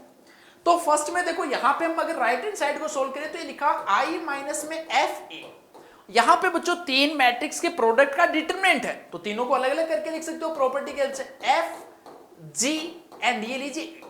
अगेन बच्चों यहां पे मैट्रिक्स की एक और जो इंपॉर्टेंट प्रॉपर्टी है वो आपको पता होनी चाहिए, यहां पे डिटरमिनेंट ऑफ आई माइनस में ए बी जो है that is always equals to determinant of I minus में, ऐसा। तो यहां पे देखो ये क्या बन गया आई माइनस में एफ ई जो उसको हमने लिख दिया ई एफ। इसकी थॉट कहां से आई, क्योंकि अपने को आई माइनस में ई एफ जैसा ही क्वेश्चन में जो वो कुछ गिवन था, ये लीजिए एफ, ये लीजिए जी और ये लीजिए ई, और आई माइनस में ई एफ जो वो क्या है जी इनवर्स था, तो ये लीजिए जी इनवर्स डिटरमिनेंट इनटू में एफ इनटू में जी इनटू में ई। अब ये बच्चों आपको भली भांति पता है कि जी इनवर्स का डिटरमिनेंट को आप क्या लिख सकते हो 1 अपॉन में डिटरमिनेंट, तो जी खत्म, तो ये आ गया आपके पास में डिटरमिनेंट एफ इनटू में डिटरमिनेंट, और इसी को बच्चों कंबाइन करके आप जो वो क्या लिख सकते हो डिटरमिनेंट ऑफ f इंटू ई जो वो भी लिखा जा सकता है। यही ऑप्शन ए में लिखा हुआ है, तो ये इसका क्या हो जाएगा आपके पास में करेक्ट आंसर। चलिए ऑप्शन बी और डी जो है उनमें से चेक कर लेते हैं। ऑब्वियस सी बात है दोनों में से एक सही होगा क्योंकि पूरा एक्सप्रेशन सेम है, सिर्फ यहां पे प्लस माइनस लिखा हुआ है। तो ऑप्शन बी जो उसको बच्चों हम चेक करते हैं। ऑप्शन बी में देखो आपके पास में क्या लिखा आई माइनस में एफ ई, आई माइनस में F E is equals to यहां पे आ रहा है आई प्लस में F G E, sorry into में आई प्लस में एफ जी। ये बोला है कि इसका जो प्रोडक्ट है वो आई के इक्वल आना चाहिए। चलिए चेक करते हैं, जो इंफॉर्मेशन अपने पास में वो लिख लेते हैं एक बार ना। जी ई एफ जो है वो ई एफ जी के इक्वल था, जी ई एफ जी के इक्वल था। और साथ ही साथ में हमने एक और चीज क्या बोली थी, आई माइनस में ई एफ इंटू में जी जो वो आई के इक्वल था, आई माइनस में ई एफ इंटू में जी जो बच्चों किसके इक्वल था, आई, है ना। और इसका उल्टा जो था वो भी हमने बोला था, सही बात है, जी आई माइनस में ई एफ जो वो किसके इक्वल है बच्चों, आई के इक्वल है। चलिए अब यहां से देखो चीजें जो हम चेक करते हैं, इसको ऑब्वियस बात है 2 का मल्टीप्लाई करना है पहले तो ये देखो आई प्लस में एफ इंटू जी इंटू ई माइनस में एफ इंटू ई, और ये आ गया एफ इंटू में ई इंटू में आ गया आपके पास में बच्चों एफ जी, ऐसा बन गया, ठीक है। चलिए अब देखो यहां से आपको एक टर्म जो वो नजर आ रही होगी थोड़ी सी, ई इंटू में एफ इंटू जी, ये नजर आ रही है ई इंटू में एफ इंटू में जी। तो इस चीज को जरा हम देख सकते हैं कि यहां से किसके को लिख सकते हैं। जैसे देखो यहां पे ई एफ जी आपको चाहिए ना, ई एफ जी, तो इस वाली को देखो चीज को अच्छे से मल्टीप्लाई करें, तो यहां से मल्टीप्लाई किया तो ये आ गया बेटा जी माइनस में E F G is equals to I. तो यहां से ई एफ जी जो उसको हम किसके को लिख सकते हैं, जी माइनस में आई। ई एफ जी की वैल्यू हमने क्यों निकाली, क्योंकि यहां पे ई एफ जी बन रहा था। चलिए एक्सप्रेशन चेक करते हैं, आई plus F G E minus F E minus में ये पूरा एक्सप्रेशन बच्चों किसके को आ गया, पहले एफ था, ये लीजिए जी माइनस में आई, और ये लीजिए बाहर। चलिए फाइनली देखो आई plus F G E minus F E, ये देखो मल्टीप्लाई होगा तो ये बन गया एफ जी ई, और यहां पे ये इससे मल्टीप्लाई होगा तो ये माइनस माइनस प्लस के साथ में ये बन चुका है एफ इंटू में ई। यहां से क्लियरली बच्चों नजर आ रहा है एफ ई से एफ ई खत्म, एफ जी ई से एफ जी ई खत्म, यानी ये आइडेंटिटी मैट्रिक्स जो बच्चों उसके क्या आ जाएगा, इक्वल। तो ऑप्शन बी जो उसके अंदर यही बोला गया था, तो ये ऑप्शन बी जो इसका क्या आ जाएगा, ट्रू। तो ऑप्शन ए बी सी इसके करेक्ट ऑप्शंस होंगे। तो अगेन बच्चों ये क्वेश्चन जो वो भी काफी अच्छा क्वेश्चन था, इसको आप मॉडरेट जो है उसकी कैटेगरी में बोल सकते हो। अगर आपको प्रॉपर्टीज पता थी तो आप इजीली इस क्वेश्चन जो उसको सोल्व कर सकते थे। ओके, ये क्वेश्चन देखो बच्चों आपके पास में एक और वन और मोर देन करेक्ट टाइप का क्वेश्चन था, और बच्चों ये क्वेश्चन काफी फेमस सा क्वेश्चन है, जेईई मेन में भी इस टाइप के क्वेश्चन जो पूछे जा चुके हैं, जहां पे आपको इनवर्स ट्रिग्नोमेट्रिक सीरीज जो उसको बच्चों सोल्व करना आना चाहिए। तो जरा ध्यान से देखिए यहाँ पे क्या बोला गया है, कॉट इनवर्स है, तो सबसे पहले तो आप इसको बच्चों क्या कर लोगे भाई, वही टेन इनवर्स में इसको आपने कन्वर्ट कर लिया, x अपॉन में 1 प्लस ये जो लिखा है इसको आपने लिख दिया k इंटू में k प्लस 1 इंटू में x स्क्वायर। अब देखो आपको यहां पे बच्चों क्या चाहिए होता है, ऊपर जो है वो डिफरेंस की फॉर्म में आना चाहिए, तो उसको आप सिमिलर वे में ऐसे लिख सकते हो k plus 1 x minus kx divided by 1 plus में k इंटू में k प्लस 1 x स्क्वायर। अब ये सिंपली आपके पास में क्या लिखा हुआ है, k जो वो जा रहा है बच्चों 1 से लेके n तक, ये अब आपके पास में क्या लिखा हुआ है, टेन इनवर्स x माइनस में y में आप इसको कन्वर्ट कर सकते हो, तो ये लिखा ten inverse of k plus 1 into में x, और ये लीजिए माइनस का बच्चों आपके पास में आ गया टेन इनवर्स x, k जो वो 1 से लेके n तक। तो इसमें फाइनली बच्चों डालते जाओ तो ये फाइनली अल्टरनेटिव टर्म जो खत्म होती जाएंगी, तो ये आ गया tan inverse n plus 1 x, और ये लीजिए बच्चों माइनस का टेन इनवर्स x।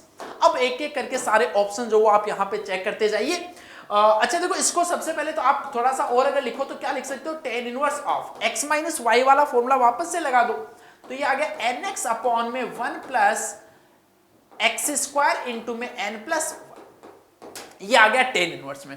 अब देखो फर्स्ट ऑप्शन की अगर बात करें तो इसको उल्टा करें तो कॉट इनवर्स में लिख सकते हैं, तो इसको ऐसा भी लिखा जा सकता है cot inverse of 1 plus n plus 1 x square divided by ये आपके पास में आ गया nx, ये बच्चों आपके पास में sn आ गया। अब अगर इसको पाई बाई 2 वाली फॉर्म में चाहिए फर्स्ट ऑप्शन ना, तो कॉट इनवर्स को वापस से आप क्या लिख दो, pi by 2 minus of ten inverse of 1 plus में n plus 1 x square divided by nx। अब बच्चों फर्स्ट ऑप्शन में S10 पूछा, तो 10 यहां पे डाल दो, तो देखो 1 प्लस में 11 एक्स स्क्वायर अपॉन में 10x बन रहा है सारा का सारा, तो इसका मतलब ऑप्शन ए जो वो आपके पास में क्या हो चुका है, इसका करेक्ट आंसर। चलिए अगला देखो कॉट ऑफ Sn x, तो Sn x को आप ये मान लो इसका कोट लेंगे तो इनवर्स हट गया, तो ये बच गया देखो क्या 1 प्लस में n प्लस 1 एक्स स्क्वायर और ये लीजिए डिवाइडेड बाई एन एक्स। अब इसके बारे में क्या बोला गया कि अगर n इनफाइनाइट को टेंड कर गया, ये बोला कि बच्चों n अगर इनफाइनाइट को टेंड कर गया तो ये आपके पास में कितना आ रहा है, x आ रहा है। इस बात को देखो आप कैसे बोल सकते हो, ये हमने ठीक है cot of S n x, ये आपके पास में ऐसा आएगा एन एक्स। तो इसके बारे में देखो अगर हम चेक करें कि n अगर इनफाइनाइट को टेंड करेगा तब ये किसको टेंड करेगा ना, ये वाली बेसिकली आपके पास में चीज जो वो आपको मिलनी चाहिए। तो ये बता सकते हैं आप आसानी से, कैसे बताएंगे भाई, ये देखो इसको अलग अलग कर लो, 1 अपॉन में एन एक्स आ गया और ये यहां से एक बार करेंगे तो n प्लस में 1 अपॉन में n और ये लीजिए x। n अगर इनफाइनाइट को टेंड किया तो ये तो 0 को टेंड करेगा और अगर n इनफाइनाइट को टेंड किया तो यहाँ पे ये 1 बनेगा, 1 इंटू में x क्या आ गया x। तो ऑप्शन बी जो वो भी करेक्ट, लिमिट का काफी इजी सा यूज है इसके अंदर। तो the equation s3x equals to pi by 4 has a root in 0 to infinite. चलिए s3 आपके पास में देखो क्या है, ये बेसिकली आपके पास में sn आया था, इसी के अंदर डाल दो। तो देखो s3x जो वो आपके पास में क्या आएगा, tan इनवर्स 4x माइनस का tan इनवर्स x, ये s3x आ गया। इसको अगर आप लिखना चाहो तो tan इनवर्स a माइनस में b अपॉन में 1 plus 4x is equal to बच्चों बोल रहा है ये पाई बाई 4। ठीक है, यानी कि इसकी वैल्यू आपके पास में 3x अपॉन में 1 प्लस में 4x स्क्वायर जो कितना आना चाहिए 1, तभी तो tan इनवर्स 1 पाई बाई 4 बनेगा। तो यहां से आगे 4x स्क्वायर माइनस में 3x प्लस में 1 इज इक्वल टू 0। ये बच्चों आपके पास में क्वाड्रेटिक है, तो यहां से क्लियरली दिख रहा है कि x की वैल्यू जो वो कैसे आ रही है, नेगेटिव आ रही है, सॉरी डिस्क्रिमिनेंट जो वो नेगेटिव आ रहा है। इसका मतलब x की ऐसी कोई भी वैल्यू जो आपके पास में पॉसिबल नहीं होगी, तो ऑप्शन सी जो वो गलत हो गया। चलिए ऑप्शन डी के बारे में बात कर लेते हैं, tan of S n x. तो इसका tan लेंगे तो ये आपके पास में हट जाएगा, इसको देखो मैं अगली में सोल्व करके दिखा देता हूं आपको। tan इनवर्स, ये इसका आपके पास में ये पूछा गया था, tan of S n x पूछा गया था, sorry tan of S n x, और एस एन एक्स हमने ऑलरेडी देखो फाइंड कर रखा है, that is tan inverse of, और यहां पे आपके पास में क्या रहता है nx अपॉन में 1 प्लस में x स्क्वायर इंटू में n प्लस, तो tan से tan इनवर्स हट गया, यानी ये फाइनली आ गया nx अपॉन में 1 प्लस में n प्लस 1 इंटू में x स्क्वायर। यहां पे बोला गया कि n greater than equals to 0 1 है और x वो पॉजिटिव है। अब इसके बच्चों मिनिमम वैल्यू अगर फाइंड करनी है तो देखो x से अगर डिवाइड कर दे तो 1 अपॉन x प्लस में n प्लस 1 इंटू x। अब अच्छे लोगों को ये चीज दिख गई होगी, x अगर पॉजिटिव है तो यहाँ पे am is greater than equals to gm जो है बच्चों लगाया जा सकता है, ये हमेशा इससे बड़ा होगा। तो ओवरऑल आपके पास में ये देखो क्या आ गया, ये बड़ा है तो ओवरऑल ये छोटा होगा n अपॉन में, इसकी वैल्यू आपके पास में कितनी आ गई 2 इंटू में under root of n plus 1। अब देखो यहां से आपके पास में क्या बना n अपॉन में 2 इंटू में अंडर रूट n प्लस 1। अब ये बोल रहा है कि देखो 1/2 तो है, ये बोल रहा है हमेशा 1/2 से छोटा होगा, तो ये बेटा तभी पॉसिबल है जब आपके पास में n अपॉन में अंडर रूट n प्लस 1 जो वो ऑलवेज क्या हो less than equals to 1। But ये चीज पॉसिबल नहीं है, क्योंकि n अगर 1 से बड़ा होगा तो क्लियरली दिख रहा है आपको कि बहुत सारी वैल्यूज ऐसी होंगी, जैसे n की वैल्यू कुछ भी आप 3 ले लो तो 3 अपॉन में 2 जो वो तो क्या हो गया 1 से बड़ा, तो बहुत सारी वैल्यूज ऐसी आएंगी जिसमें ये वैल्यू जो 1 से बड़ी होगी, यानी ओवरऑल ये 1/2 से छोटा हमेशा होगा, ये कहना गलत बात है। तो ऑप्शन डी जो वो भी बच्चों इसका इनकरेक्ट होगा। तो ऑप्शन ए एंड बी इसके क्या आ जाएंगे आपके फाइनल आंसर्स। ओके, चलिए अगले सवाल पे चलते हैं। अगले सवाल पे बच्चों चलते हैं। यहां पे अगेन 1 और मोर देन करेक्ट टाइप का क्वेश्चन है। For any complex number w c plus में आयोटा d बच्चों गिवन है, आर्ग्यूमेंट ऑफ w आपको बोला गया -π to π है, आयोटा ये सब है। अब देखो यहां पे मेन चीज, अगेन मैंने बोला था कि कॉम्प्लेक्स नंबर का जब भी बच्चों सवाल आता है तो हमेशा किस पे जाओगे, ज्योमेट्री पे। ये देखो किसको रिप्रेजेंट करता है, argument of z plus alpha upon z plus में बीटा जो π/4 गिवन है। तो इसका मतलब ये बच्चों आपको पता है ये सर्कल की एक आर्क को हमेशा क्या करता है, रिप्रेजेंट करता है ना। जैसे इस टाइप से आपके पास में यहाँ पे कोई सिचुएशन हो गई, ये यहाँ पे z है, ये बच्चों बीटा हो गया, और ये लीजिए यहाँ पे हमने कुछ बोल दिया एल्फा। एल्फा और बीटा जो दोनों क्या बोले गए हैं आपको, रियल नंबर्स बोले गए। तो हम ऐसा बोल सकते हैं कि भाई ये माइनस में बीटा कोमा 0 और ये माइनस का अल्फा कोमा 0। क्लियरली दिख रहा है ना? ये आपके पास में देखो क्या आ गया, ये वेक्टर जो है, मेन चीज यहां पे क्या आती है कि ये डिपेंड करता है कि ये इस टाइप से होगा, मेजर आर्क में होगा या माइनर आर्क में होगा। तो वो देखो आप इजीली फाइंड कर सकते हो। अगर हम यहां से इसको रोटेट कराएं एंटी क्लॉकवाइज डायरेक्शन में, तो फाइनल वाला देखो क्या आ रहा है, जेड प्लस एल्फा अपॉन में जेड प्लस में बीटा, यही लिखा हुआ है। ये एंगल बेटा कितना है आपके पास में, पाई बाई। क्लियर फंडा? अब देखो इसने क्लियरली बोल भी रखा है कि ये इस सर्कल पे, ये जो अल्फा बीटा है ये सर्कल पे आपके पास में लाई कर रहे हैं। तो यानी ये सर्कल आपके पास में इस टाइप से कुछ कंप्लीट हो रहा होगा भाई, ठीक है ना? और ऑब्वियस सी बात है कि जहां पे इसका सेंटर होगा, जहां पे इसका सेंटर होगा वहां पे ये आर्क जो वो पाई बाई 2 का एंगल फॉर्म करेगा। सिंपल बात है भाई, सर्कमफेरेंस पे अगर पाई बाई 4 है तो यहाँ पे सेंटर पे पाई बाई 4 एंगल जो सबटेंड कर रही होगी। अब अल्फा और बीटा वैसे बेसिकली आपको फाइंड करने तो काफी आसान है। बेसिकली मतलब क्या है कि ये जो सर्कल है इसका एक्स एक्सिस के साथ में इंटरसेक्शन पॉइंट निकालना है। अरे कितना आसान सवाल है ना? एक्स एक्सिस के इंटरसेक्शन पॉइंट का मतलब y की वैल्यू 0 डाल दो, तो ये आ गया एक्स स्क्वायर प्लस में 5x प्लस में 4 is equals to 0।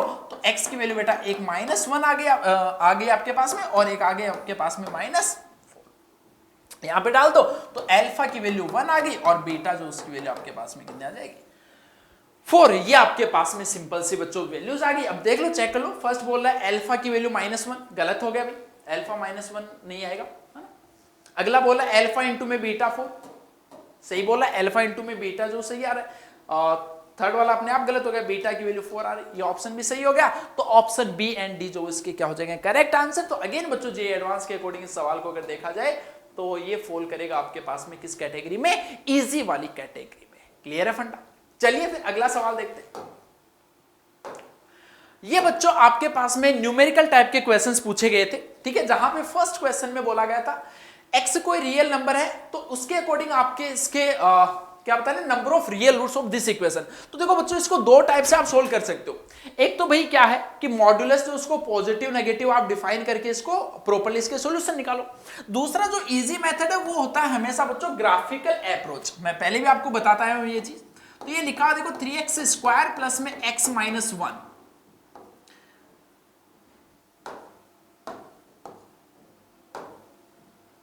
Three x square plus x minus 1 is equal to 4 times of modulus x square minus 1। ये बच्चों आपके पास में इस टाइप से ये सवाल जो गिवन है। अब देखो दोनों का ग्राफ जो इजीली आप ड्रॉ कर सकते हो। अब देखना ग्राफ में कैसे ड्रॉ कर रहा हूं उस चीज को समझना बड़े ध्यान से, क्योंकि ग्राफ में भी थोड़ा सा दिमाग लगाना था। ग्राफ में भी थोड़ा सा दिमाग कैसे लगाना था वो चीज मैं भी समझाता हूं आपको। इसका ग्राफ तो सबसे पहले इसका वो देख लो, क्या देख लो कि इसकी मिनिमम वैल्यू जो कहां पे आएगी, तो 6x x equals to minus में 1/6 पे आएगी इसकी वैल्यू ना, और 0 पे इसकी वैल्यू नेगेटिव। ये इस टाइप से बच्चों आपके पास में कोई एक कर्व जो वो फॉर्म होगा। ठीक लिखा हमने। वैसे आप चाहो तो इसकी वो एग्जैक्ट वो भी निकाल सकते हो। क्या निकाल सकते हो, रूट निकाल सकते हो। x is equals to minus b plus minus of under root of b square plus में 12 अपॉन में 6 है ना। तो अंडर रूट 13 माइनस में 1/6, ये इस टाइप से आपके पास में कुछ आएगा। तो मतलब 1 से तो छोटा ही आ रहा है, 1 से तो छोटा ही आएगा, तो चीज क्लियर है ना। इधर भी ये माइनस के अंडर रूट 13 माइनस का 1/6, तो ये वाली वैल्यू जो वो भी आपके पास में -1 जो वो तो कहां पे होगा, -1 बता सकते हो कहां पे होगा -1? अरे बोलो भाई -1 बता सकते हो। -1 आपके पास में इस साइड में ही कहीं होगा, और +1 जो वो भी आपके पास में इस साइड में कहीं होगा ना, क्योंकि अंडर रूट 13 है ना, तो वो छोटा सा नंबर है। तो ऐसा आपके पास में सिचुएशन आ गई कुछ। अब आपके पास में देखना, जरा ध्यान से समझना बच्चों मेरी बात को। सेकंड वाला कर्व जो हम ड्रॉ कर रहे हैं x square minus 1, x square minus 1 का सिंपल कर्व जो वो आपके पास में क्या आता है, -1 और 1 पे ऐसे आएगा, बट मॉड है तो वो क्या आ जाएगा आपके पास में नेगेटिव। तो देखो यहां तक तो दिक्कत नहीं है। -1 से 1 के बीच में कोई दिक्कत है क्या भाई? -1 से 1 के बीच में तो दुनिया में किसी भी बच्चे को दिक्कत नहीं हुई, उसमें तो ये आ गया, सिंपल सी बात। तो ये दो पॉइंट पे तो इंटरसेक्ट करके, अब देखो यहां पे आपके पास में इस टाइप से जाएगा, ये ग्राफ इस टाइप से जाएगा, ये ग्राफ इस टाइप से। तो अब जो चैलेंज आता है वो चैलेंज क्या आता है कि भाई एक तो ये जो कर्व है वो इस टाइप से निकल जाए, दूसरी पॉसिबिलिटी क्या है कि इसको कट करता हुआ निकले। तो मेरी बात को बेटा बड़े ध्यान से समझो यहां पे जब x इनफाइनाइट को टेंड करेगा तो 4x² भी इनफाइनाइट को टेंड करेगा, 3x² भी इनफाइनाइट को। बट ज्यादा स्पीड से कौन आपके पास में इनफाइनाइट को टेंड करेगा? 4, क्योंकि इसका जो कोफिशिएंट है वो ज्यादा है। तो इसका मतलब ज्यादा स्पीड से जब ये करेगा तो ये इस टाइप से आपके पास में बच्चों इसका कर्व जो वो फॉर्म होगा। समझ में आ रही है मेरी बात को? दोनों ही x इक्वल टू इनफाइनाइट पे इनफाइनाइट को टेंड करेंगे। बट अगर हम बात करें कि ज्यादा जल्दी कौन करेगा, तो वो ज्यादा जल्दी करेगा जिसमें x² का जो कोफिशिएंट है वो बच्चों क्या हो? ग्रेटर हो। यानी एक और कोई पॉइंट आएगा जिस पे कट करेगा, उसके बाद में ये कभी फिर से मीट जो वो नहीं होंगे। तो डायरेक्टली आप यहां से देख सकते हो कि नंबर ऑफ इंटरसेक्शन जो इस करके आ रहे हैं वही क्या होंगे बच्चों? नंबर ऑफ इसके सॉल्यूशंस होंगे। तो इसका जो फाइनल आंसर आएगा वो आपके पास में कितना आ जाएगा? सेकंड मेथड मैंने आपको बताया, यहां पे एक बार इसको पॉजिटिव की तरह ओपन कर दो, एक बार नेगेटिव। ठीक है बच्चों, चलिए अगले सवाल पे बढ़ते हैं। यहां पे देखो इस क्वेश्चन में क्या बोला गया? इन ए ट्रायंगल एबीसी, एक साइड AB, ये सब आपको गिवन है। ये ट्रायंगल था बच्चों, ट्रायंगल ABC। AB का मतलब C की वैल्यू आपको गिवन है स्मॉल c √23। BC का मतलब स्मॉल a बच्चों आपको गिवन है 3। AC का मतलब आपको B की वैल्यू गिवन है 4। Then you have to find the value of this expression. ठीक है, तो देखो भाई cot A जो है, cot A को आप क्या लिख सकते हो? cos A अपॉन में sin A लिखा जा सकता है इसको। और साइन रूल्स, पहले तो कोसाइन रूल से ये क्या लिखा जा सकता है? b² + c² माइनस में a² अपॉन में 2bc। और साइन A जो उसको क्या लिख सकते हो? a upon 2r। ये cot A आ गया। सिमिलर वे में देखो तो यहां पे ये आपके पास में क्या आ रहा है? 2r इंटू में b² + c² माइनस में a² upon 2abc। Similar way में cot C cot B find कर सकते हो। तो देखो ये डायरेक्टली अगर मैं लिख दूं इसमें तो 2r जो वो तो हर जगह से खत्म हो गया, ABC LCM आएगा 2abc, वो भी हर जगह से खत्म हो गया। तो सिंपल ये वाला एक्सप्रेशन बचेगा। तो cot A में तो देखो वो एक्सप्रेशन क्या है? b² + c² minus a²। ये आपके पास में क्या है? a² प्लस में b² माइनस c² अपॉन में b वाले में क्या आएगा? a² प्लस में c² माइनस b²। ठीक है भाई, तो ओवरऑल चेक कर लेते हैं। देखो c² खत्म हो जाएगा a² यानी 2b² अपॉन में a² plus c² minus b²। ठीक है बच्चों, वैल्यूज डाल दीजिए इसके अंदर। देखो 2b² यानी 2 इंटू में 16 अपॉन a² कितना है? 9 प्लस में c² कितना है? 23 माइनस का b² कितना है? 16। तो ऊपर तो आ गया 32 और डिवाइड बाई आपके पास में देखो 13 + 9 32 माइनस में 16। अरे आया क्या मजा? बेहद आसान सवाल बच्चों था। इसका फाइनल आंसर होगा 2। और ये कौन सी कैटेगरी का सवाल है बच्चों? इजी कैटेगरी का ये क्वेश्चन है। तो फाइनल आंसर इसका 2। ठीक है, चलिए इस पेपर का ये लास्ट क्वेश्चन था। एक और क्वेश्चन है लास्ट आपके पास में इस पेपर का बच्चों। बोला गया u v w b vectors in 3D space. u and v are जो वो यूनिट वेक्टर आपको गिवन है। चलो भाई यूनिट वेक्टर अगर गिवन है तो हम ऐसा बोल सकते हैं कि इन दोनों का मैग्नीट्यूड जो वो कितना होगा? विच आर नॉट परपेंडिकुलर, यानी u डॉट v जो वो 0 नहीं है। साथ में कुछ कंडीशंस आपको गिवन है। If the volume of the parallelepiped whose adjacent sides are represented by the vectors u v w। तो ये डायरेक्टली बच्चों आपको फॉर्मूला पता होता है कि ये बॉक्स से इसका हम क्या लिखते हैं? प्रोडक्ट लिखते हैं। ये जो बॉक्स है ये आपके पास में इसके वॉल्यूम को रिप्रेजेंट करता है। अब देखो थोड़ा सा आपको जहां पे क्वेश्चन में जो चीजें गिवन है उससे थोड़ा सा आइडिया लग रहा है। u डॉट v यानी सबका डॉट प्रोडक्ट आपस में यूज हो रहा है। तो यहां पे बच्चों दोनों साइड आप स्क्वायरिंग कर दीजिए। तो ये आ गया देखो u vector, v vector, w vector. इसका स्क्वायर जो वो आपके पास में कितना बनेगा? यहां से 2 बन जाएगा। ठीक बात है। चलिए अब इसके स्क्वायर को देखो ओपन करना आपको आना चाहिए। इसका स्क्वायर जो है वो आपके पास में देखो क्या होगा? इसके स्क्वायर को हम बच्चों देखो ओपन कर दे रहे हैं। ये आपके पास में आ गया u v w। इसका स्क्वायर जो कितना मिल रहा है? 2। और स्क्वायर को बच्चों ये कैसे आता है? इसकी डिटरमिनेंट की वैल्यू आती है। पहले u का सबके साथ में dot product u dot v और लास्ट में आपके पास में u डॉट w। फिर यहां पे v के साथ में तो v डॉट u, फिर v डॉट v और उसके बाद में v डॉट w, फिर w के साथ में सबका डॉट प्रोडक्ट तो w डॉट u उसके बाद में w डॉट v और लास्ट में w वेक्टर डॉट। चलिए u डॉट u तो आपके पास में मैग्नीट्यूड जो बच्चों कितना गिवन था 1, तो ये तो 1 ही हो गया। v डॉट v ये भी आपके पास में 1 आ गया। चलिए बाकी चीजें हम चेक करते हैं। u डॉट v जो है वो आपको गिवन नहीं है, तो हमने u डॉट v यहां पे लिख दिया। ये भी यहां पे v डॉट u लिखो या u डॉट v, ये चीजें सेम है। फिर u डॉट w बच्चों कितना गिवन है 1, तो ये लीजिए आपके पास में आ गया 1 u डॉट w 1। एक u डॉट w यहां पे भी, एक बच गया v डॉट w जो है वो भी आपके पास में कितना गिवन है 1 गिवन है, 1 गिवन है ना। v डॉट w जो वो 1 गिवन, तो ये भी 1 और w डॉट w आपके पास में।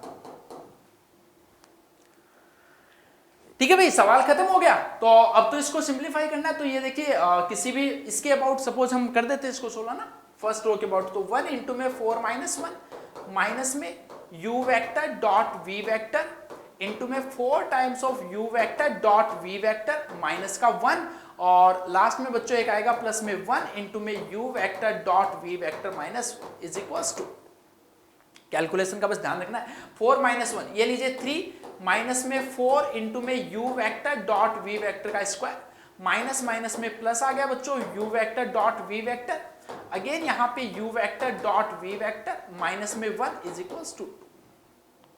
इसको इस साइड लेके आ जाओ, तो 4 इंटू में u vector dot v vector का स्क्वायर माइनस में 2 times of u vector dot v vector.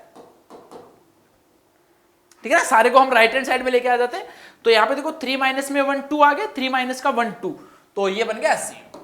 यहाँ पे ये लीजिए 2 इंटू में u vector dot v vector बच्चों बाहर आ गया, तो ये आ गया 2 इंटू में u vector dot v vector minus 1 is equals to 0। तो या तो ये 0, बट उसने पहले से बोल रखा था परपेंडिकुलर नहीं है, तो ये 0 नहीं हो सकता। इसका मतलब u vector dot v vector आ गया बच्चों आपके पास में कितना 1 अपॉन, ये आते ही तो आपका सवाल जो वो खत्म हो जाएगा।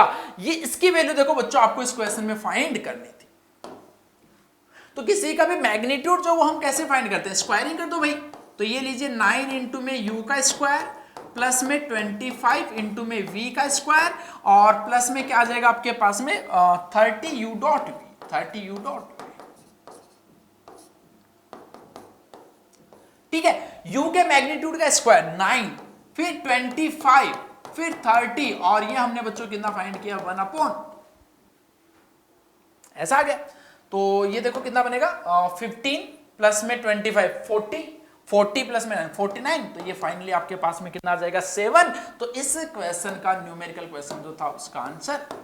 ठीक है बच्चों, तो आई होप कि आपको सारे के सारे, और इसको अगर हम बात करें तो मॉडरेट कैटेगरी में बच्चों हम हम इसको इंक्लूड कर सकते हैं ना। अच्छा क्वेश्चन था, थोड़ा सा इसके अंदर आपको दिमाग लगाना था। ओके बच्चों, तो आई होप कि आपको पेपर 1 जो है वो सारा क्लियर हो गया होगा। इसका एनालिसिस भी हमने कर लिया कि किस टाइप के क्वेश्चंस जो वो पूछे गए थे, तो आप बच्चों अपने अकॉर्डिंग इन सबके आंसर जो मैच कर सकते हो। ओके।